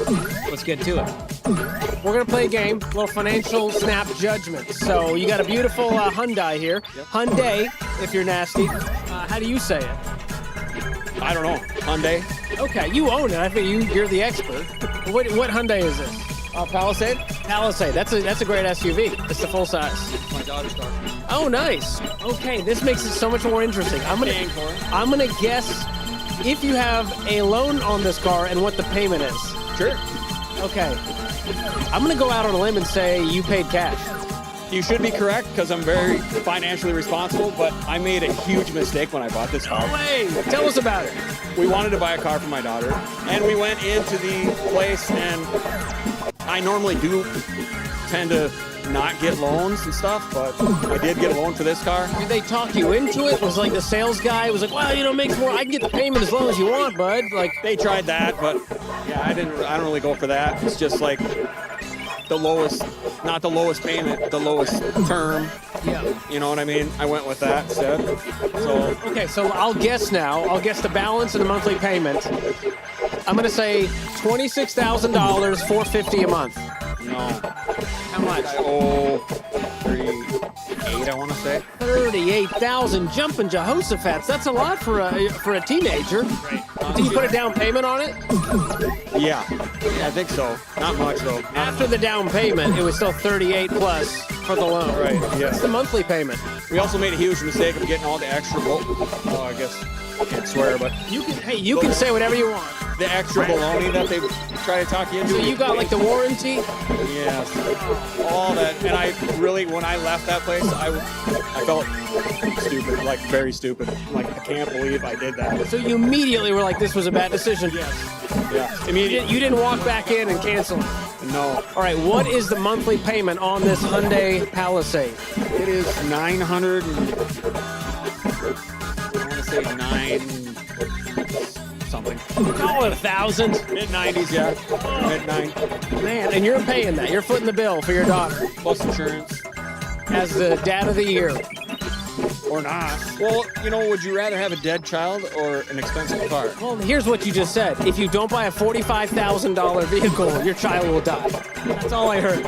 That was my logic, because I was driving it. Now you're alive. What was your first car? As a person who's alive. A minivan. My dad, I think, let me drive it. How much was that thing worth? I think it's free. It was a piece of junk, and you lived to tell the tale. Right, but I'm a better driver than she is. I believe that. Tell us the year, make, and model of this car. This is a 2019 Subaru Impreza Sport. All right, did you buy it new or used? Used. Bought it used. How many years ago? Ooh, about 3 years now. Okay, so you bought it, it was about 4 years old when you bought it. Yeah. Gosh, I'm gonna guess you got a small loan on this thing of about 15 grand, and the payment is $350 a month. I wish. That'd be very nice. What's the balance? Let's see here. How much I got left on it? Yeah. I got 16,000 left on it. I said 15. Oh, I thought you meant like what I bought it for. No, the current balance. Current balance. That's a win for me. Yeah. All right, point for me. What's the payment? $590. $590. I was way off with the payment. I wish it was. Why is the payment so high? It was my first car. First car I bought on my own, and you know I was young. So I was like in my 20s. I'm 26 now, so I was like, I don't know. What's the interest rate? 9%. 9%. That's pretty high. That'll do it for that payment. How many years? What's the loan term? I want to say it's got to be 6. Okay, about 6 years, 9% interest, $590 a month. What's your game plan to pay this off? Just keep grinding. That's all I can do, you know. Okay. Guess how much I put on it as a down payment. My guess is close to nothing, but maybe a couple $1,000 if you're lucky. Close to nothing is a good guess. It was 500. 500. They let you do that. Yeah, I said, you know what? I want the car. Here's 500. That's all I got. I'm surprised they didn't give it back to you. Like, you're good, bro. Yeah. Was this like a $25,000 purchase? More or less, yeah. Will you ever get a car payment again once this thing's paid off? Definitely not. Like, I got a motorcycle on Facebook. I might do the same with, my next car. If I'm trying Still have the motorcycle. Oh, yeah. What's that thing worth? Okay, that is like, it's an older bike, but I think it's like $5,000, $6,000. Is it paid off? Oh, yeah. Why not sell that and throw the money toward the balance? That bike's too fun, man. It's too fun. Okay, I want to do some fun math with you real quick. So you said your payment's $590. Can I ask how old you are? I am 26. Okay, you're 26 years old. Have you ever thought about what that $590 is really costing you? Yeah, I thought about it. Yeah, because this car, I mean, it's valued like at, maybe $12,000. You're way underwater on it. Yeah, like definitely. But there's opportunity costs. Why don't we do some math and see if you put $590 in an investment account instead of giving it to a lender, what that could turn into. Okay. Let's play. How old are you? 26. How much do you currently have in investment accounts, if anything? It's okay if you have nothing. $200. Maybe. Okay. Yeah. I'm going to put $200 currently in investments. And what age do you plan on retiring at, realistically? Realistically? 65? Yeah. 66? Probably 60. You want 60. That's where you're aiming at. Okay. I'll go 62 for fun. So I think you're a working man. You're going to get bored. All right. So we're going to contribute just that car payment every month instead of giving it to the lender. Because you have it. You have the money. You're making the payments on time. Right, yeah. So theoretically, if you didn't have the payment, you could be investing that. Right. All right? So $590 every month. I'm going to go with a 10% annual rate of return. Okay. That's the average we've seen from the stock market since, 1950. It's actually been a little higher than that. So I'm going to put 10% in here. What do you think the number is going to be from 26 to 62 if you invest that payment instead? 26 to 62. How much do you think you'd have? $590 a month. Don't hurt yourself. I know, right? Quick math. $30,000. $30,000. All right, you ready for this? Hit the button. Hit calculate. $2.5 million. Yeah, that's what your Subaru is costing you. That's a lot of money. Is that hit different? Yeah. You want to see the math on this? Sure. You only contributed $250,000. Oh, wow, okay. The growth was $2.2 million. See, when you invest, your money makes money, and that pile of money then makes more money. Because it's in the stock market. So you own a little piece of companies that are growing in value, and so you get a piece of that. Yep. So instead of putting money into a depreciating asset and paying a lender interest on top of that, you could be sitting on $2.5 million if you get out of this cycle fast. Yeah. Now he's thinking maybe that bike would be worth getting out of debt faster. Because of this rate, is it going to take you another 5 years to get out of this debt? Hopefully less, but yeah. I would hope so. Let's get to investing. You just saw the number. Sure did, yeah. I'm rooting for you, man. Appreciate it. All right, we're talking cars today, and I'm doing financial snap judgment. It's a fun game where I guess, based on you, if you have debt on this car and what the payment is. Okay, no debt. Well, you just ruined the game. Sorry. I misheard the question. But to be fair, I was going to guess that you didn't have debt because you guys follow Ramsey. Yes. You recognize me based on my shoes? Well, I've seen you on the podcast, and I've seen your shoes because you've usually got your legs crossed, and I just noticed your shoes. What's your snap judgment on me for crossing my legs? It's more comfortable. Well, you look very cool. You cross your legs when you sleep? Sometimes. Yeah. See, he does it. He's a man's man. You don't look at my legs like she does yours, apparently. Wow. She couldn't point out your shoes to save her life. Wow. But I guess because of that, because you said I watched your show, that I was like, they gotta be debt-free. Absolutely. Okay, so when did you get this car? Give me the year, make, and model of this vehicle. The 2016 Toyota Highlander, and we got it, about 3 years ago. 3 years ago. Wow, so you bought it pretty used, and you bought it with cash. Yes. Okay, can I ask how much it was? $25,000. Now, people watching out there go, wow, must be nice to be so privileged to have $25,000. What do you tell them? Started saving early. I'm a nurse. He was a minister, so not a lot of money rolling in. But we started. Probably I was 22, he was 25, and we just started saving every month and saving up. We've always lived beneath our means and have never. Just always feel like God's blessed us, so we're not going to spend. We're not going to spend it all. Is this the most expensive car you've owned? Yes. There you go. We started out with a Honda Accord used. We've always bought used until we got my Toyota RAV4. That was the first new car I ever had. And it's a 2008, and I'm still driving it. Wow. It's got 210, 215. My my 14 Camry has 223,000 miles. That's the biggest thing is not having a car payment. That's huge. And not being scared of a car having miles on it. It took me a while to get over that. Because people go, well, if it's got 100,000 miles, it's over. Throw in the trash. Old school thought right there. Moments ago, I was talking to a gentleman who bought a $45,000 Hyundai SUV for his daughter because of reliability and safety. Now, you guys have kids. Yes, we do. How do you look at that? That's crazy. He said, well, the other option is my daughter dies. And I go, so you're saying if you don't get a $45,000 SUV, the option is death? No, my son took over my Honda Civic and drove it for a few years till he bought the used car. They're 20s. They don't need a new car when they're 20. I didn't have a new car when I was 20. Exactly. Well, you guys have done a great job raising some amazing kids. And they're not in death traps. They survived thus far in used cars. God bless your common sense. America needed this right now. We needed a win. Thank you, guys. Do you ever wish your digital life was as clean as the bathroom in this guy's house? Well, wish no more, because Delete Me exists and they're a sponsor of today's video. And what they do is they scour hundreds of data broker sites that carry your information, that sell it to spammers and scammers, and then remove it. And they even send you a custom report showing you what they've done and how much time they've saved you. And so far, they've removed me from hundreds of these sites and saved me over 100 hours of time it would have taken me to do it on my own. So I'm very grateful for them. You can check them out at joindeleteme.com/George to get 20% off their annual plans. And while you're traveling on the road, I think your bank should travel with you. And that's why I love Fairwinds Credit Union, another sponsor of today's video. You see, they're nationwide. You sign up online in minutes, but then while you're on the road, you've got 5,000 partner credit union branches you can visit if you need to be in person. And 33,000 fee-free ATMs, so you're never dinged with those stupid transaction fees. They actually want you to win with money. They want to see you become debt-free, and they have tons of tools to help you do that, including the Smart Bundle, which includes a fee-free checking account and a high-yield savings account. So go check it out for yourself and sign up in minutes at fairwinds.org/Ramsey. All right. See you later, bud. Okay, tell us the year, make, and model of your car. This is a 2022 Corvette Stingray hardtop convertible. Okay, and what made you get this car?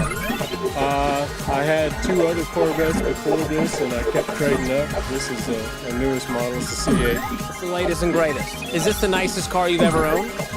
Probably, yeah. Okay. Well, we're playing a game called Financial Snap Judgment. I'm going to try to guess if the car has a loan and what the payment is.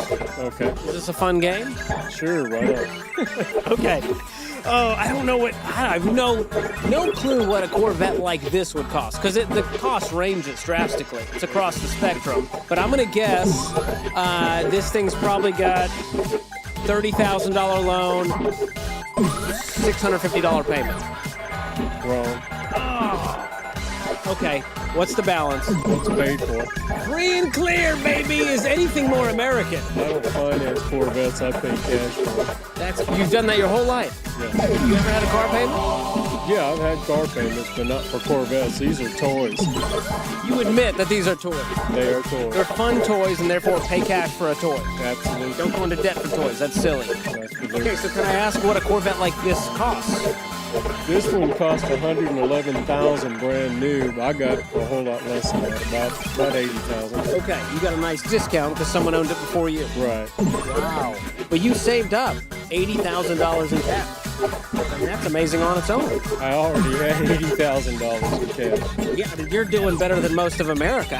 So if someone out there go, man, I want to be like you when I grow up, how do you save up $80,000? I'm retired military, retired scientist, got a master's degree. Wow. So you lived on way less than you made, and you just socked money away in savings. Absolutely, and then I have family that donated towards my future from theirs. So wow. This is generational wealth, and we're walking, talking millionaires, I guess is what you'd say. Yeah, we call them baby steps millionaires, everyday millionaires. If I just saw you in the street, I'm not going, wow, that's a millionaire. But if I see you driving this, I have some hunches. So what advice would you give to someone out there who says, well, you're always going to have a car payment, You're always going to have a loan. Nobody can save up and pay cash for a car in today's economy. If you want something bad enough, save for it. It's a whole lot cheaper that way. Amen. Amen. Congratulations. Thank you. All right, tell me the make, model, and year of your vehicle right now. 2023 PSO. Nice. You enjoy it? Okay. So we're going to play a game. I'm going to guess, a little financial snap judgment, if this car has a loan and what the payment is. It does. Is that fair? I was going to guess. You ruined the guessing game. I'll guess the balance at least. I'm going to say $18,000 left on. You're right. For real? And you can verify with these people we did not discuss this before. We did not. I'm feeling pretty good about myself right now. Did you buy the car brand new? Back in 23. Okay, what's the game plan for paying this off? I got a job.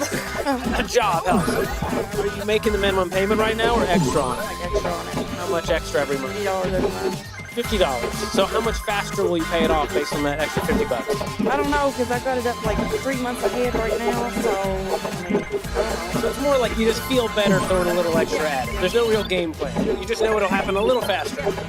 Yeah. Okay, do you have any other debts right now you're trying to pay off? Yeah. I got a brand new camper. That one makes this look like nothing. Okay, the camper, is this like a $50,000 camper?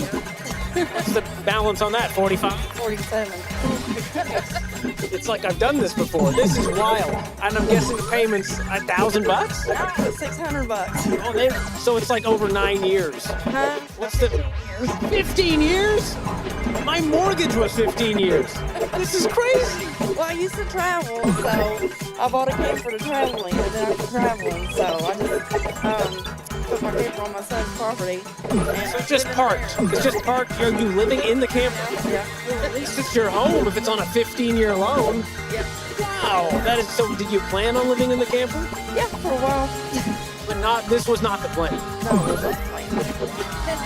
Okay. I got heartburn after that one. Goodness gracious. Man, so the camper is 600 something. This one, so you got over $1,000 in payments on things going down in value. How does that feel? Well, it sucks, but it's mine. I'm not paying rent or nothing. Is it yours if the bank owns it? It'll be mine eventually. 15 years, it'll be yours. Wow, okay. I plan on trading that sucker off. Okay, you plan on working another 15 years? So this feels like a conundrum here. Because you're going to have a hard time not working while still having these payments. Yeah, that's true. And when you trade that thing in, there's going to be a big old difference on what you owe. Well, I'm going to go down to a tiny home, hopefully. So I'm just going to trade it in and do me a tiny home. Okay, we're going to get smaller and smaller. Yeah. Eventually be a box. Yeah, maybe. Goodness gracious. Well, I wish you the best of luck on paying off all this debt and enjoy your trip to Gatlinburg. Oh, and I got you a little something, a little parting gift.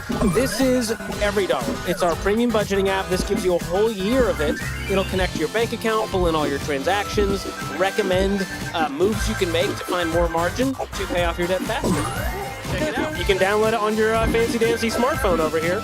Well, if I learned one thing today, is that I am grateful to not have a car payment. I was legitimately shocked at how gigantic some of these payments were, especially the folks who have the camper and then need to buy the giant truck to haul the camper. And it's a necessity to have the newest, fanciest, latest, and greatest. And I've got to have a $45,000 SUV for my child so they don't die. These justifications are ridiculous, and they're robbing people of serious wealth. You saw it. Using the investment calculator, there is serious opportunity cost when you give a lender a bunch of money while your car goes down in value instead of using that money for you to build wealth. So, I learned a lot. I was inspired by the folks who did have paid off cars, who were driving really nice cars and just saved up over time with patience. That's called delayed gratification, and it's the greatest wealth building strategy you can have. So harness it. If you enjoyed this video, check out this next one where I went to the streets of Franklin, Tennessee to ask more people about their car payments. Click here to watch it next or use the link in the description. Thanks for watching. See you next time.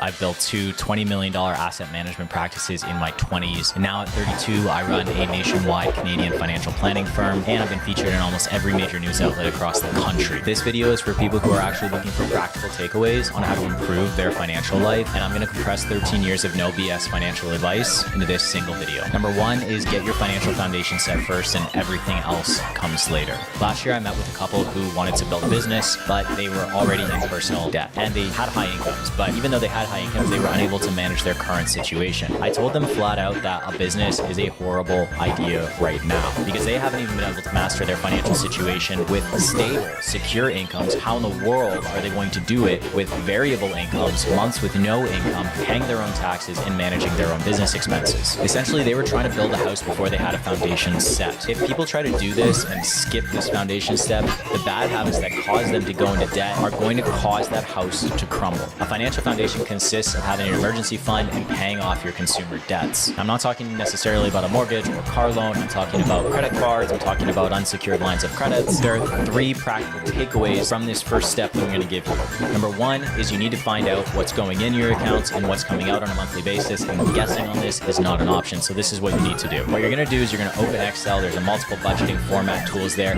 The first thing you're going to do is download all your bank statements and credit card statements for the past 3 months. You're going to find out what's going in and what's going out. You can directly download these statements in Excel or CSV format files, and then simply do simple Excel calculations to find out what's going out every month. You're going to take the average of the last 3 months and you're going to multiply that times 3. That is your required savings for any emergency that's going to come up. Number two, and this is important if you have high interest debt, you're going to start what we call the snowball method. So years ago, when I was actually looking into how to debt plan and how to make sure that people are emotionally engaged in paying off debt and kind of some of the emotional barriers people have to making smart financial decisions, I came across this ridiculously simple but extremely effective way to get out of debt. So it's called the snowball method, but also this is a way of gamifying the snowball method. I'm going to quickly explain what the snowball method is first. So basically what you do is you label out all of your debts. So you've got credit cards, you've got one with 1,000, one with 3,000, one with 5,000. Here's what you're going to do. You're going to start by paying off the smallest debt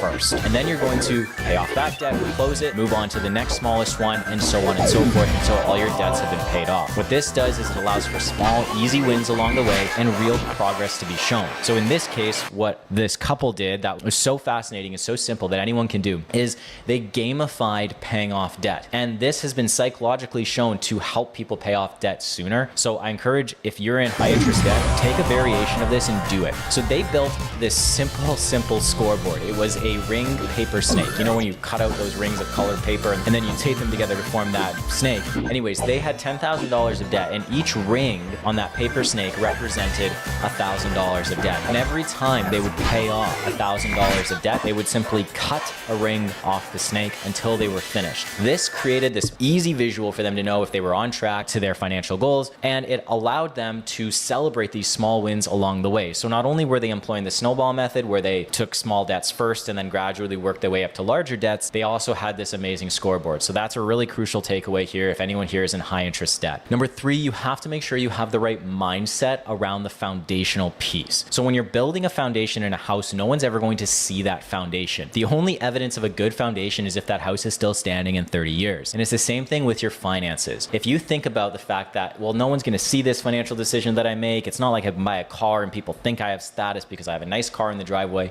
No one's ever going to see this. And that is an emotional barrier for many people because they would rather go out and buy a nice BMW or Mercedes than they would to just develop a high interest savings account where they have 3 months of emergency expenses or pay off their consumer loans. So in this case, understand that no one's going to see this, but what this is going to do for you is this is going to set you up so that 30 years down the road, you have a house that's still standing. You have a financial foundation that is standing on solid ground. And to make sure that who cares if no one sees this, I know internally that I'm setting myself up for success so that maybe one day I can drive the BMWs, I can drive the Mercedes, I can have the cottages. I can have these nice things without feeling guilty about the fact that I actually am drowning here while looking successful on the outside. The next piece of no BS financial advice is that you have to set singular goals that are wildly important to you and stick to it. One of the best books I've ever read is The 4 Disciplines of Execution by Chris McChesney and Sean Covey and Jim Hewling. And in this book, it talks about having one wildly important goal, or WIG as they call it. This can be anything from starting an emergency savings account to saving $100,000 by the end of this year. Now, in order to actually set goals that stick, you have to make sure that your goal is specific, is measurable, is achievable, is relevant, and is time bound. Because if you don't set goals with those parameters, then you're basically just creating a wish list with no action plan or action items that can actually help it get done. An example of this would be by December 31st of the current calendar year, I will have set aside 15% of my gross income into my investment plans in order to accomplish my longer term retirement goals. An example of something that is not a SMART goal is I'm going to save more money this month. Well, that's a great intention, but it's not a goal. The next thing you have to ensure is that the goal that you're setting towards gets funded before any discretionary expenses or anything else. So for example, if your goal is to set aside 15% of your gross income on a monthly basis, then you need to ensure that before you spend money on clothes, before you spend money on discretionary items, on golf, on memberships or whatever, that 15% is set aside the first instance your checking account gets hit with that direct deposit. And so in doing that, you are prioritizing your wildly important goal. You'll also be able to, instead of saving what's left over, you spend what's left over. If at the end of the month you don't have enough money for those new shoes, that's okay. You've hit your savings goal. The next thing you need to do is that you need to create a visual scoreboard. This can be anything from like a digital scoreboard that you build on your computer to a actual physical piece of paper where you have like a bar meter and a savings target. And you need to ensure that what you are doing is trackable. So if your goal is to set aside 15%, and let's say that equals $3,000 in the current month, then you need to ensure that the second that $3,000 gets saved or invested, you need to check that box on your scorecard to know that you're on track to achieving your goal. The next thing is you need to create systems and have a focus on things that actually influence the outcome instead of just looking backwards in hindsight and wondering if you accomplished it. This is the difference in something called a lead measure and a lag measure. A lag measure will tell you whether or not you actually saved 15% of your income. A lead measure will actually influence whether or not you can save 15% of your income. So for example, if you need to save 15% of your income, a lead measure could be that you need to cut down on your Uber Eats because that is taking up too much discretionary spending, meaning that if you don't cut back on Uber Eats, you can't save 15% of your income. That has a direct influence on your ability to save 15% of your income. Another lead measure will be to automate your savings. If you automate your savings, then the first time that direct deposit hits your account, you know exactly how much that's going to be. An exact amount gets debited from your bank account into your investment account. And that way it's taken out of your hands and it directly influences your ability to actually accomplish your goal of saving 15% of your income. So what you want to do is you want to set up a number of these lead measures, and then every single month you look backwards on if you've accomplished your goal. That's the lag measure. Also, if you implemented the lead measures. Now, every month you can come up with new lead measures as you study your situation and find things that can influence the outcome. But here's the piece that most people miss, and it's having an accountability partner in all of this. Look, if you don't have an accountability partner, you might do well for a few months, but at the end of the day, you're going to find a reason to fail. But having that accountability partner will ensure that you stay on track to meet this goal. And I can't stress how important this is, because if you can master this in your personal financial life, you can also master this in other areas of your life. Like, think about if you run a business and you need to set business targets. If you can't master how you do this personally, how are you going to hold your people accountable in a business setting? If you run an organization or if you manage a team, this will help you in every single area of your life. Number 3, every level of financial success that you're likely to achieve will be based on the level of risk that you're willing to take. Risk and reward go hand in hand. You cannot expect outsized returns on activity without risk being in the equation. The key thing to understand, though, is there is a certain type of risk that is good to take and a certain type of risk that will crush you. The risk that I'm talking about that is good to take is something called compensated risk, where there is a reasonable expectation of return for the risk that you're willing to take. I could say that it's risky to invest your money in the stock market, but you have a higher likelihood of achieving good returns. You could say, great, with that mindset, I'm going to buy 2 stocks and I'm going to reap the rewards. And that is actually not the case. That is something we call uncompensated risk because there is not a high probability of that being successful. Alternatively, if you think, well, stocks are risky, so therefore I'm going to keep my money on the sidelines and invest in GICs or high interest savings accounts, that is also risky. Not a risk of losing your money. The risk is that you will not keep up with inflation. Inflation erodes purchasing power, meaning in 30 years from now, $100,000 that you left on the sidelines in real dollars will be worth less than $100,000 when you need to use it. So there's risk there too.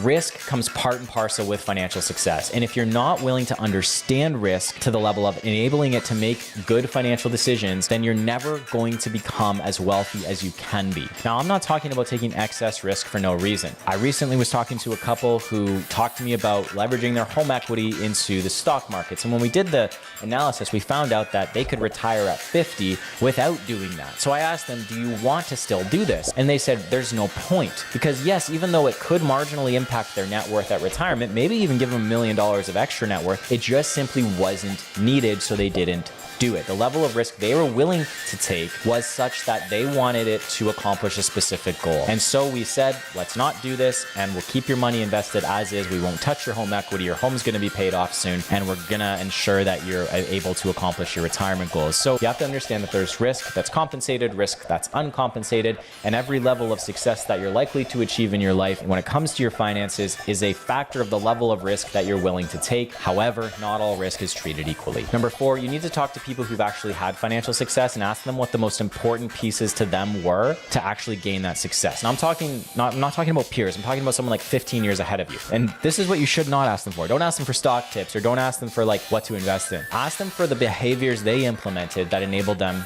to achieve success. When you do that, what you'll likely find is that they were disciplined, they were motivated, and that they had plans in place.